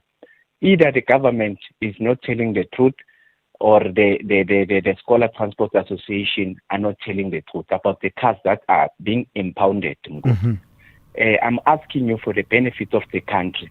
Please, thatha ama-camera wako and go where these cars are impounded. Take the country into your confidence. Ushuthele lezo imoto zonke nga-one mnguni. Sikwazi as a country to be in a position to say Scholar Transport is misrepresenting itself or government udlala ngala abantu be-Scholar Transport. Moving out to that issue, a simple issue, another issue mnguni. Yes. The death of our kids. Metro Police is to be accused number one. Nguni, I frequented around the area of Lenesia South. When you pass Daxina, there are Metro Corps there. When you go down 500 meters next to City Power, there are Metro Corps. Just 500 or less meters to Tembelihle, there are Metro Corps. You go down next to what you call a trade route, there are Metro Corps. If you want to go N12, there are Metro Corps. If you go via Avalon, there are Metro Corps. Mnguni bazimisa njalo ngabothule imoto. Le ntwana sorry to say le ntwana majita yehle agijimele traffic cop in the next thing agijima ngene emotweni sokanjiwe nabantwana mnguni. Imoto egcwele mnguni. What are the traffic cops doing there? It's much better if it becomes a provincial a national. Bayasaba lapho bona ba frustrated baphuma bayaputsha. But ngoni, let us address the issue yama metropolis. Thank you for that. The cold drinks. Thank you for that, Sipho. Addressing the cold drinks is going to be a critical intervention going forward, isn't it? Sipho questioning why it is that with all the traffic police officers stationed on various routes, all these overloaded vehicles, scholar transport vehicles still make their way in and around the areas that he was mentioning there, suspecting that there's more to it, more at play between the traffic officials and the drivers of those vehicles.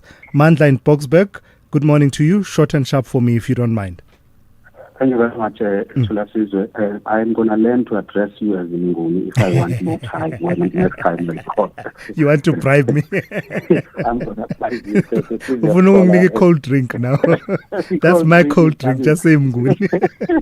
Thulasizwe, I listened to your conversation with the cultural expert. Yes. Reflecting on the Ichilo Samabandla's address to his people and reference and using the term Amakwelekwele to refer to foreign nationals, I suppose. The sensitivities notwithstanding, I just wanted to take you back to a time where, before 94, in the homelands, you'd have construction companies come for government projects like schools. There would be people from all over the country there, mostly Gauteng as construction workers. They spoke a language the locals did not understand. They were called Kwara. Now, I am not suggesting, legitimacy or appropriateness. I'm just saying there is that as well. That the term has become now controversial with tensions between locals and foreign nationals.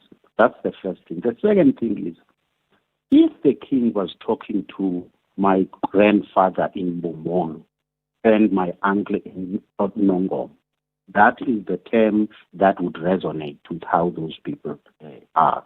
There's room for considerations of whether it is appropriate, what options there can be, but I think we need to leave room for that consideration. I hear you. Mandla, I hear you 100%. And I relate to the experience in the past that you're talking about. And I suppose my only retort to that is that we are now in a different dispensation and enough water has passed under the bridge for us to learn, to know that what was normalized back then under the current values may not be normalized. And just to adapt to the times. But I hear the point you are making. And it applies to various other terms that we used to use to refer to people that were not necessarily part of our own community. There were a number of experiences over the years, colleagues who've had to relearn that the term that you thought was not offensive, actually, it turns out it is derogatory. So I guess it takes some adaptation. I fully understand the context in which you place those comments. Hurry! Get supersized savings at Spar for 4 days only. Buy 750ml Sunlight dishwashing liquid bottle, Handy Anti Cream, and Domestos thick bleach. Buy all 3 for 75 Rand. Save 28 Rand. Or 2-litre Fanta, Sprite, or Stony regular range. Buy any 2 for 30. Save 10 Rand. Price is valid from 23 till 26 January. While stocks last. Maximum 5 deals per product per customer. Only at Spar. This message is brought to you by Eskom, redefining for a better future. Are you running a business? Every rand counts. Save electricity and cut costs by switching off lights, computers, and air cons after hours. Use energy-efficient lighting and equipment and make saving electricity part of your daily routine. Smart energy habits mean lower bills and greener business future. Let's power success efficiently. Let's use electricity wisely. Eskom. Thulasizwe Simelane on SAFM. Can a city truly thrive when the people who keep it running can no longer afford to live in it?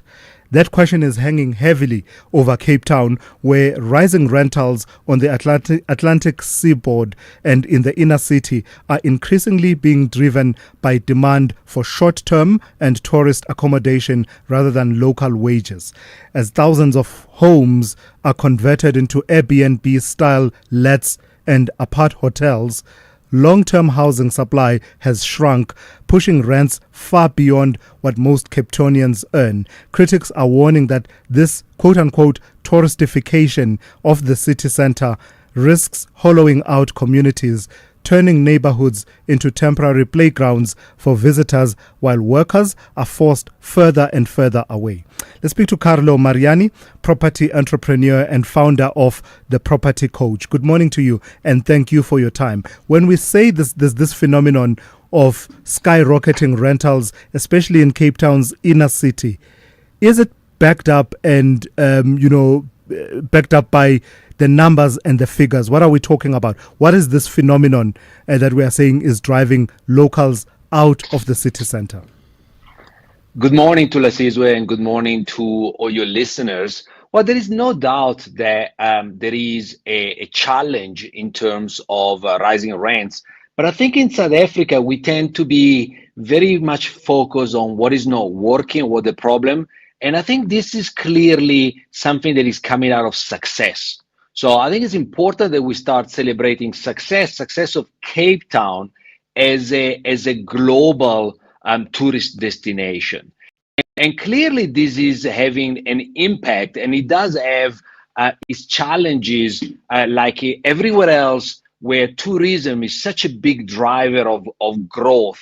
So you're not going to have tourism and growth and economic wealth without some challenges. That is for sure. So what is happening is that we will have to focus on increasing supply of affordable accommodation beyond those areas that are now and will continue to be tourist hotspots. And in my personal opinion, we want and we need those tourist hotspots. They bring in forex, they bring in wealth, but clearly we need to find solutions to accommodate people. And if you look at cities like Rome, cities like London, definitely we have the same challenges as challenges of success.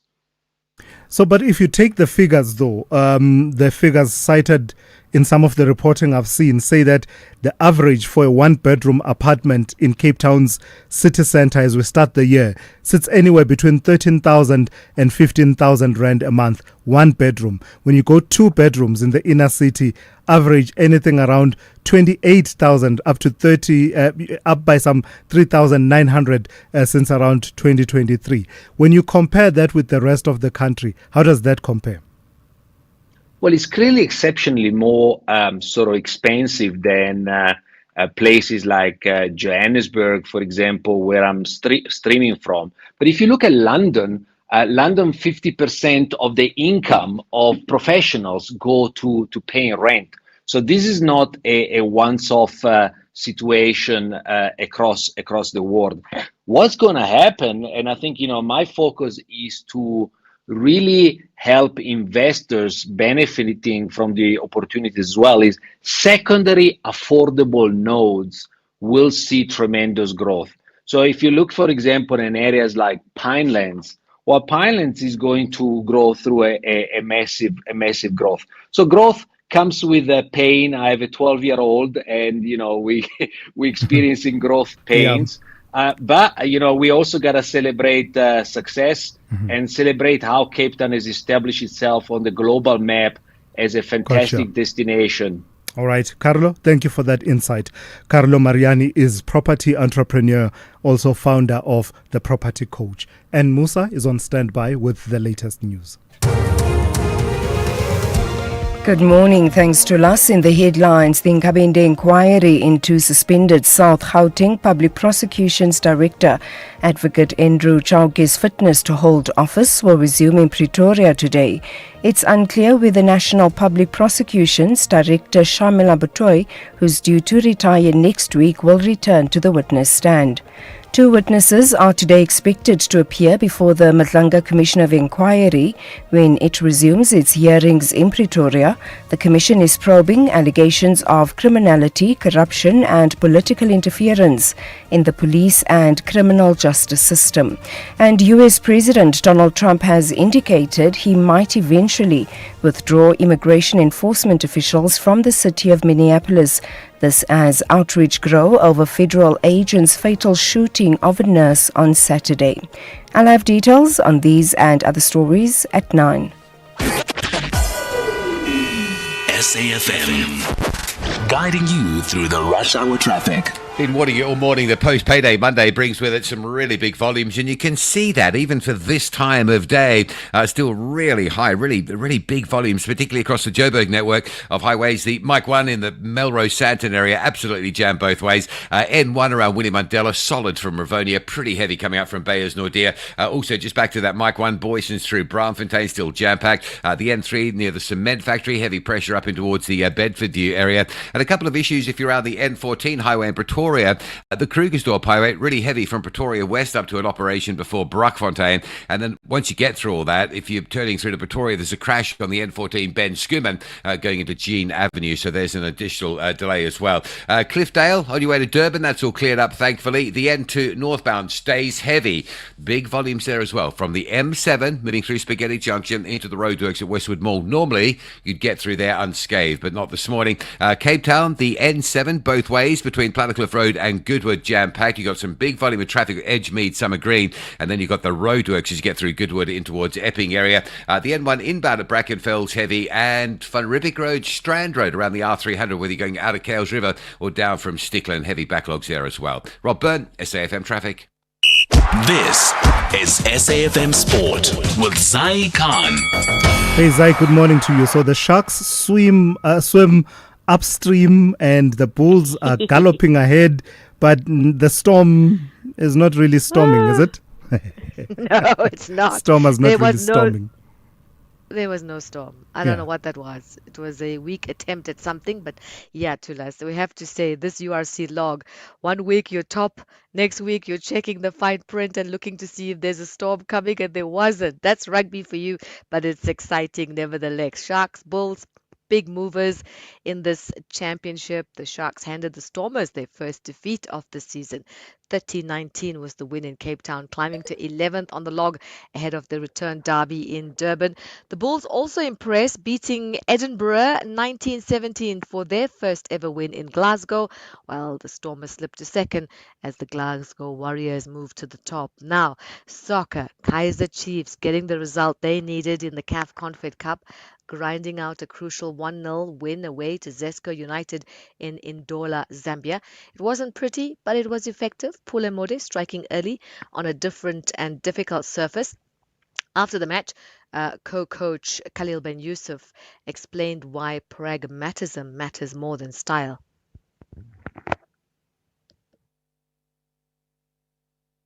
A lot of meeting with the player, and we discuss about the importance of winning. Now we think only to win the games more than the good football and to enjoy football. I think in the first way we played a lot of nice game, but unfortunately we was unlucky to score. We finished with draw. Now for us the most important thing that winning the game. The most important thing is 3 points, and then if it is coming with good football, we are happy. If not, also we are happy because the only thing that will keep us in the rank or qualified is 3 points. Let's go to Stellenbosch FC. They suffered their first CAF Confed Cup defeat, going down 2-0 away to CR Belouizdad in Algiers. Steadies conceding early, then again deep into stoppage time from the penalty spot as the Algerians tightened their grip on Group C. Let's go to action from the Australian Open. Elena Rybakina cruising against Elise Mertens in Melbourne, while the American Amanda Anisimova booked her quarterfinal spot with a straight sets win over China's Wang Zhiyu. On the men's side, Taylor Fritz knocked out Lorenzo Musetti, and Novak Djokovic advanced by a walkover against Yuri Mensik. And finally, golf. Patrick Reed captured the Dubai Desert Classic, finishing 4 shots clear for his 5th European Tour title. South Africa's Jaden Shaper ended in a share of 5th, while Rory McIlroy's challenge faded to a tie for 33rd. That's your sport on the morning brief. Check back at around 12:30. John Helica will be teeing off then with more sport. I'm Zai Khan. The Business Update on SAFM. Hey, Ndaulen, good morning to you. What do you mean the Finance Minister Kodongwana has ruled out new tax hikes in next month's budget? I mean, not so long ago we were talking about alcohol excise duties. Is this for individual taxes? I think he means big tax hikes as a whole, Thulas, when it comes to the main budget. Of course, this follows, our improved fiscal position post the mid-term budget. Finance Minister, of course, Ino Korongwana, saying next month's budget will focus on maintaining fiscal discipline rather than introducing new tax hikes. Speaking to Bloomberg at the World Economic Forum, he stressed that fiscal consolidation remains important to supporting long-term economic growth. Korongwana said without credible consolidation, it becomes difficult to implement broader growth-enhancing policies. Now, investor sentiment toward SA has improved in recent months, with stocks rising, bond yields easing, and the rand trading at its strongest levels against the greenback since 2022. Of course, we can argue that it might not just be the rand, it's the dollar weakening, but that's a conversation for another day. Surging gold prices have also supported the local unit, now among the top performing global currencies. The improved outlook follows signs of stronger public finances, backing for a lower inflation target and a sovereign rating upgrade by S&P Global. Korongwana added he remains confident SA will reach a trade deal with the US to ease tariffs on local exports. So gold has hit stratospheric levels. Platinum group metals are cruising nicely. Why are we not a wealthy nation, Entlek? All these dynamics not necessarily filtering through to the economy, but hey, I guess when it filters through to the companies, we can only hope that will translate into more investment and more job opportunities. And Valterra Platinum expects that the earnings will double on higher PGM prices. That's right. The miner saying headline earnings are expected to more than double in the year to end December, lifted by higher platinum group metal prices and a leaner cost base following its split from parent company Anglo American. The miner forecasts headline earnings of between 15.6 and 17.3 billion rands, up as much as 105%. With basic earnings also set to more than double. Now, the strong performance follows a 26% rise in the PGM dollar basket price as supply deficits, slower EV adoption, and global trade uncertainty fueled a surge in platinum prices. Valterra says its independence has already delivered 5 billion rands in cost savings, allowing it to sharpen its focus on the PGM market. Investor appetite has also been strong, with the group's market value climbing to close to 450 billion rands. But sales volumes were slightly lower due to flooding at its Amandabald operation. Lastly, then, Dowling, wrap it up for us. What kind of a trading day can we expect today? Local markets are likely to open the week strong after gold hit another record high.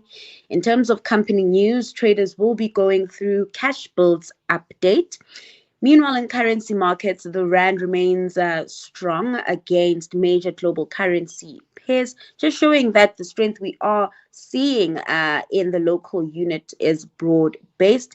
It's at 16.07 to the dollar, 21.96 to the pound, and 19.06 to the euro.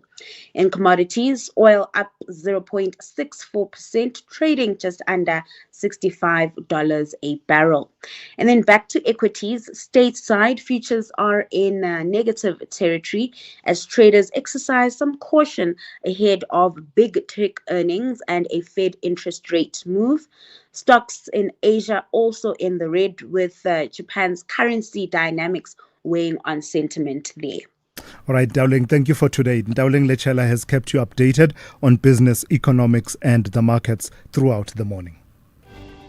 Whether it is a CCMA referral, problems with a mechanic, unfair blacklisting, or an uncontested divorce, Clientele Legal offers professional legal services to all South Africans. Our plans are affordable, and you receive up to 745,000 rand worth of legal services per year. We cover civil, criminal, and labor-related matters. Our nationwide legal teams are standing by to support you 24 hours a day. Plus, all plans include a 5,000 rand bail benefit. Join today. SMS SAFM to 32195. That's SAFM to 32195. Clientele General is an authorized FSP and licensed non-life insurer. T's and C's online. Standard rates apply. Hello, January. You feel different to December. December was nice, wasn't it? January is strange like that. Because as much as December was easy, January is hard. Giving things up, getting fit, looking ahead, making plans, changing plans. And 11 months later, it's December again. And on it goes. Year after year after year. The thing is, December is how you should feel when you retire. And all the time you spend getting there should make it worth it. That's why, after 50 years of investing, we've learned that time is the greatest gift of all. And the good news is, if you invest early, time gives you money. And then money gives you more time to do the things you want to do. Like turning your Januaries into Decembers. Ellen Gray, long-term investing. Ellen Gray is an authorized FSP. January is for attention setting. Less noise, more meaning. So say yes. Yes to beauty, yes to culture, yes to slowing down, and yes to Montreux Jazz Festival Franschhoek, where Montreux meets Africa with curated global and African music in an intimate setting. Don't miss it. Get your tickets at the end of January and make this your yes moment. Montreux Jazz Festival Franschhoek. Say yes. Visit mjfsa.com for details. The Morning Brief with Thulasizwe Simelane.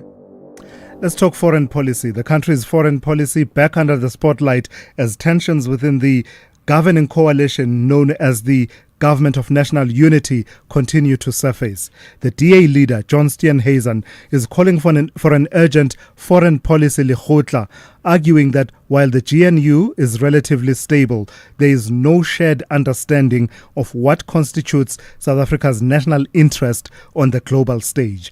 The question now is whether the DA is raising a legitimate concern and whether South Africa's foreign policy framework is fit for a rapidly shifting geopolitical world. Let's weigh in on those debates, shall we? Wade in those waters. Sanusha Naidu, Senior Research Associate with the Institute for Global Dialogue. Good morning to you, and thank you for your time, Sanusha. I suppose the context for the conversation that John Steenhuisen is trying to raise with this proposal of a foreign policy, Lekgotla, is the strategic pillars of South Africa's foreign policy that do place the national interest and economic diplomacy at the heart of it all. But is there a shared common understanding, as far as you can read, of what that actually means on the global stage? Good morning to you and good morning to the listeners.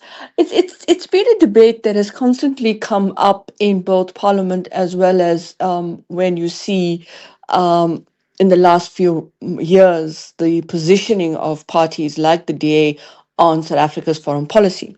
What's curious to us is that the debate about the national interest, I mean, this debate should have actually happened way before even now. In fact, that has been the big question about how does South Africa define its national interest. But more importantly, we have a framework document released in around about, I think it was 2023 or thereabouts, where South Africa's foreign policy national interest was defined by this framework document. And we didn't really see that kind of debate. Hence, the question then is, yes, we are supposed to be thinking about a foreign policy national interest in the context of a changing global architecture.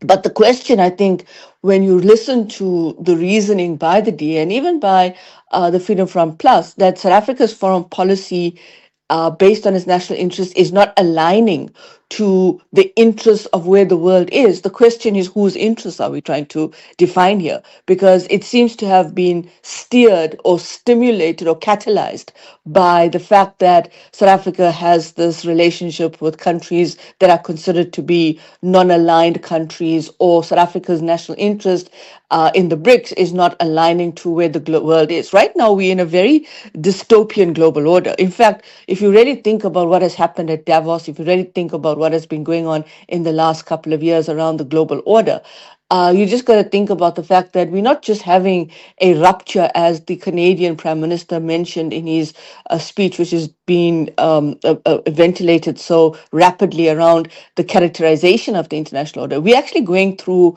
a whole kind of a push or a kind of a shift away from a global order that's not just about hegemony or one particular actor with preponderance of power.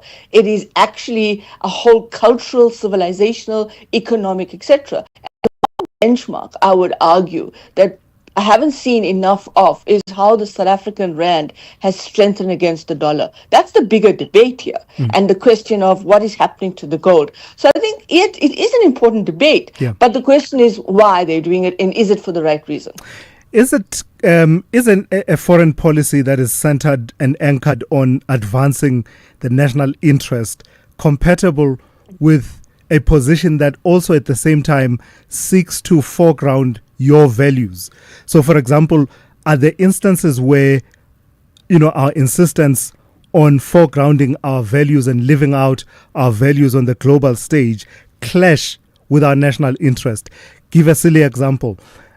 Our values would say we are democratic by orientation, believe in freedom of assembly, freedom of expression, and therefore we can't keep quiet when we see people in Minneapolis being suppressed as they, being with that response by ICE, and therefore we are going to say something. We're going to be those people who say something. Or a more practical example in Gaza, what we see happening in Gaza, we are going to be the country that goes to the ICJ, whereas that may not always align with what's in our national interest economically.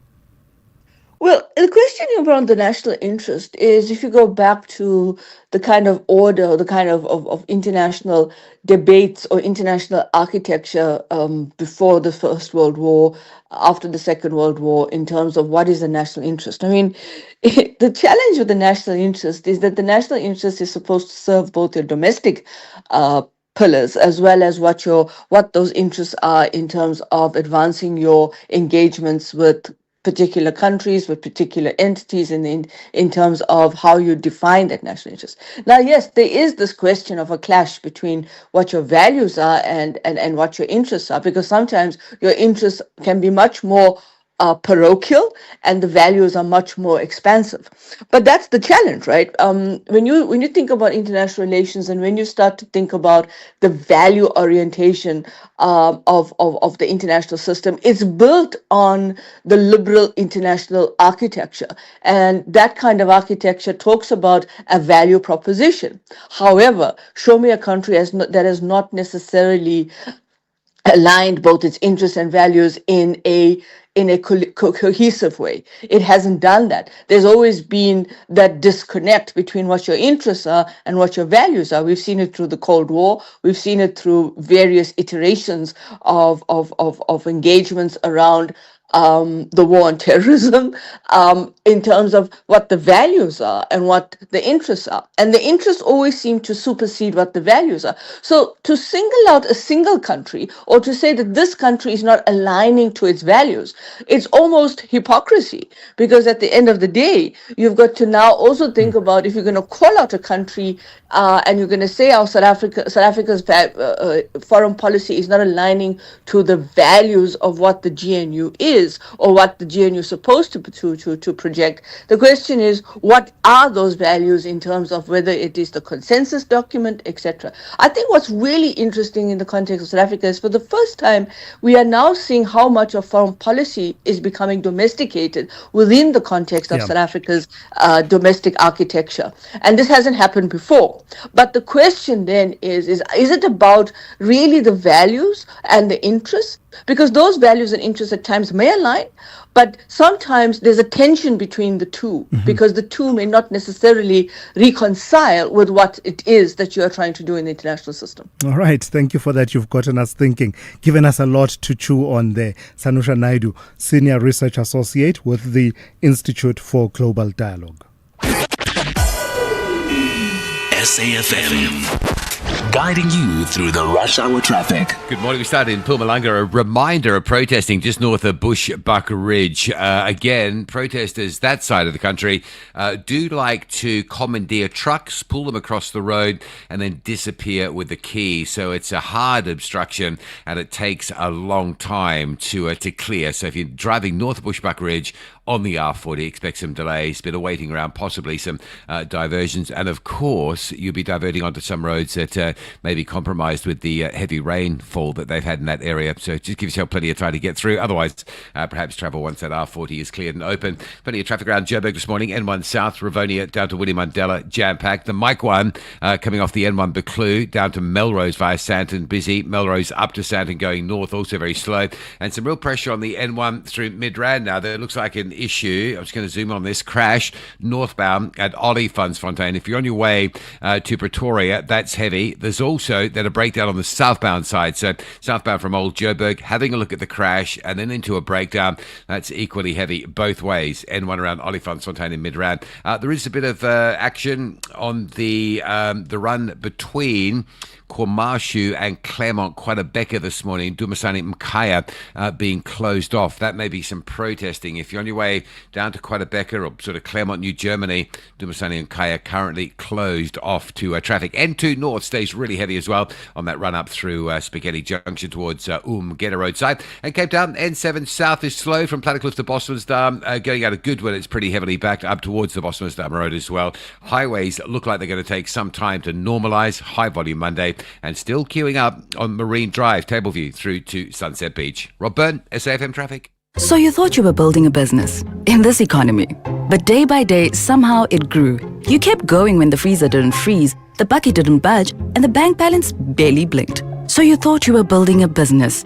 You weren't. It was building you. Because this isn't just what you do anymore. It's who you are. And you don't trust just anybody to protect it. Chat to your broker about Old Mutual Insure Business Insurance. Protect what built you. Old Mutual Insure Limited is a licensed FSP and non-life insurer. The rivalry between the Proteas and the Windies hits the rooftop this summer as they both chase a crucial victory in the second T20 international encounter. be part of it. South Africa versus West Indies on Thursday, 29 January at 5:30 p.m. live on SABC Plus and SABC2 with reports on SABC radio stations. Proudly brought to you by SABC Sport. For the love of the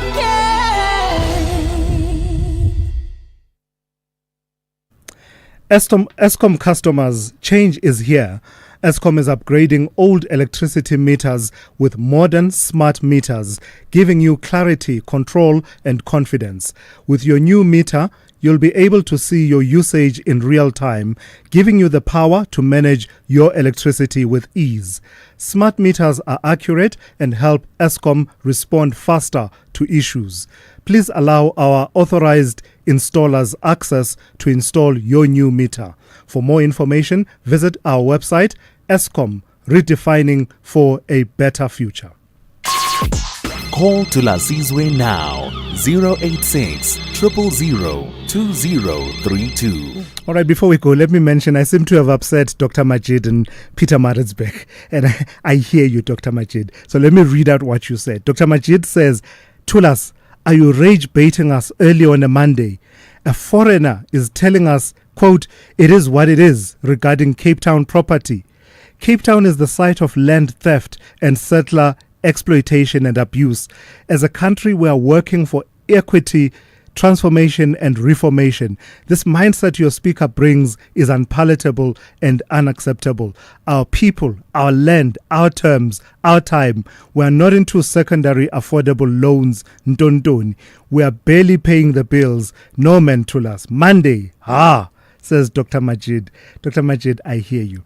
And listening to that conversation, we also got the sense that we may want to bring another perspective on it because our guest's, Carlo Mariani's perspective is one perspective of many. So we will take the conversation forward so that, I can make it up to you. We got the sense that it is a conversation that deserves to be heard from another perspective. Another person is asking me, Thulas Khotso from Malutia Pofung is doing nothing wrong. As a matter of fact, in calling names, callers other than him do mention names, yet you will not feel uncomfortable and caution them. You see, that's a complete misunderstanding. When I said calling people names, I was not saying Cyril. No. I was saying someone is stupid or you're an idiot. And that's as far as I'll take that. That's the differentiator. I don't have a problem with him calling people's names at all. Misunderstanding? I hope you and I are on the same page now. Then someone else says, Sazindlela says, if you don't want us to call them amakwerekwere, tell us what to call them. Give us one word, not a sentence. Remember that it must be one word, not English. Enough across the 11 official languages. At the same time, we don't know what they call us. How about abokhamba, abokfika, abavela emazweni angaphandle? Depending on what language that you speak, you will have an equivalent to it. It's not me not wanting you to call them amakwerekwere. It's got nothing to do with me. I have no authority over what language you use. It is the context in which we live. A context that's very different from what it used to be pre-94, for example, with different sets of values, what's palatable today versus what we thought was palatable back in the days. All right, let me get to your voice notes. Didn't get time to play as many of them, so I will play them back to back. Good morning, Thulas and the team. Good show as always. I think, Thulas, the Patrice Motsepe presidency will be good for South Africa, for the investors, the markets, the capitalists, but bad for the masses of black marginalized South Africans. I think Patrice Motsepe is the replica of Cyril Ramaphosa, which the markets like, but bad for the poor black South Africa. That's my take, Thulas. Thank you, PK. Good morning, Thulas and the listeners. Oh, our president is always applying his mind. How many times did he apply his mind when South Africa has a problem in his own responsibility? When he has to respond, he apply his mind. How many times did he act after he apply his own mind? President Ramaphosa. It's hard for me to say president. Hi, good morning to Thulasizwe. I'm listening to Helen Zille trying to spin her own story. Maybe they reprimanded her in a party, but she's reminded me of Mark Maharaj trying to spin what Jacob Zuma had said, knowing very well that it is not true. So yes, she knows that DA will never take charge of the country and she wants a better devil. She knows that if Motsepe is in charge, then DA is still in good hands. Bob, Cape Town. Ultra-Bashage is out of line. This is what happens with these so-called professors and these experts. They speak on that position of academia. On the ground, it's not academia. People are really feeling the real impact of illegal immigrants and open borders. All right, so those are some of your voice notes. That's why we have to leave it for this morning. Thank you for listening and thank you for your engagement. The Talking Point with Kethi Mohlahlana is up next here on SAFM after the news with N. Musa. I'm Thulasizwe Simelane. You've been briefed.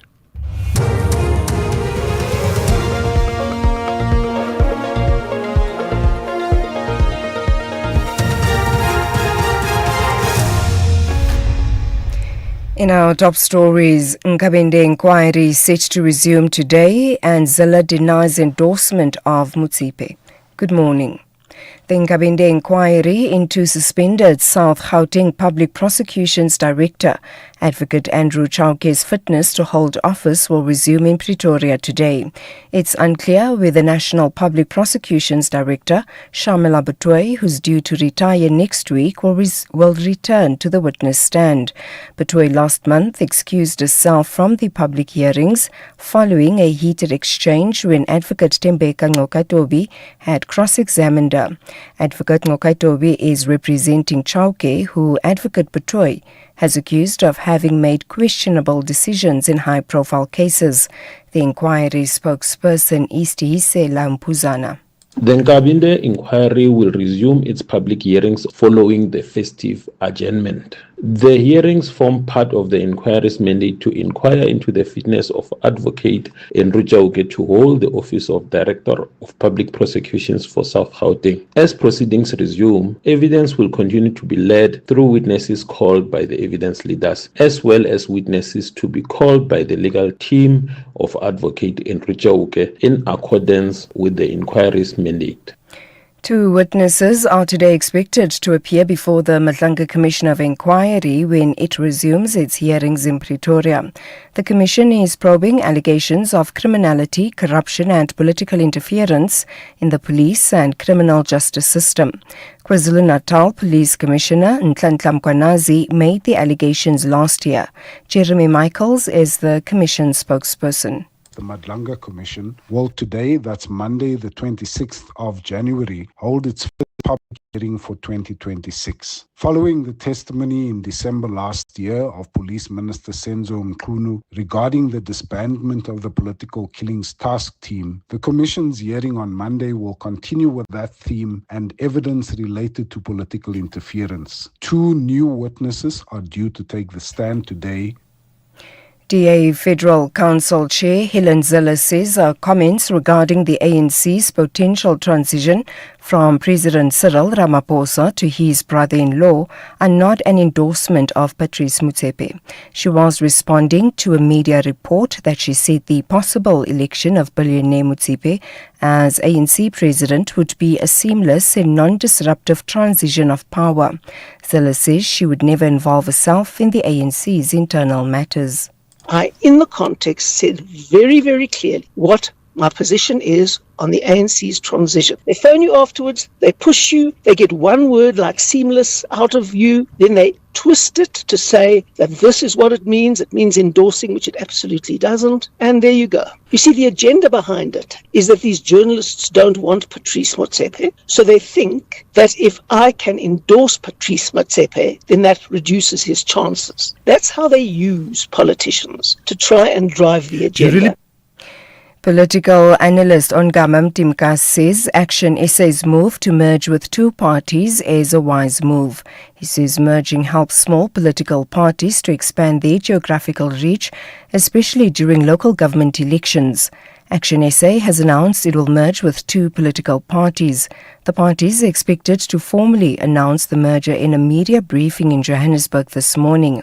Mtimka says there will be interesting movements among political parties. I expect a lot more consolidations and breakups in our electoral system between now and 2029 and even 2033 because we are a political system in transition. And as a result of that, you are going to have parties that are very close to government that are fracturing, for example, while also those that are still building would make every attempt they can to try and consolidate so that they can have a national footprint. And finally, US President Donald Trump has indicated he might eventually withdraw immigration enforcement officials from the city of Minneapolis. This as outrage grow over federal agents' fatal shooting of a nurse on Saturday. A growing number of politicians from Trump's Republican Party are joining calls for a full investigation. A huge crowd has marched in Minneapolis to protest against federal immigration enforcement. The BBC's Carl Nassman has the details. Throughout the day, we've seen hundreds of people coming here to pay their respects, leave flowers and messages and light candles. This all coming less than 3 weeks after the death of Renee Good. But I do think it's notable that we're now hearing from some high-profile Republican lawmakers questioning some of these ICE tactics and calling for an independent investigation into this latest shooting. One senator putting it very simply that the credibility of ICE is at stake. Recapping the top story, the Nkabinde inquiry into suspended South Gauteng Public Prosecution's Advocate Andrew Chauke's fitness to hold office will resume in Pretoria today. For SAFM News, I am Anne Musa. SAFM 104 to 107.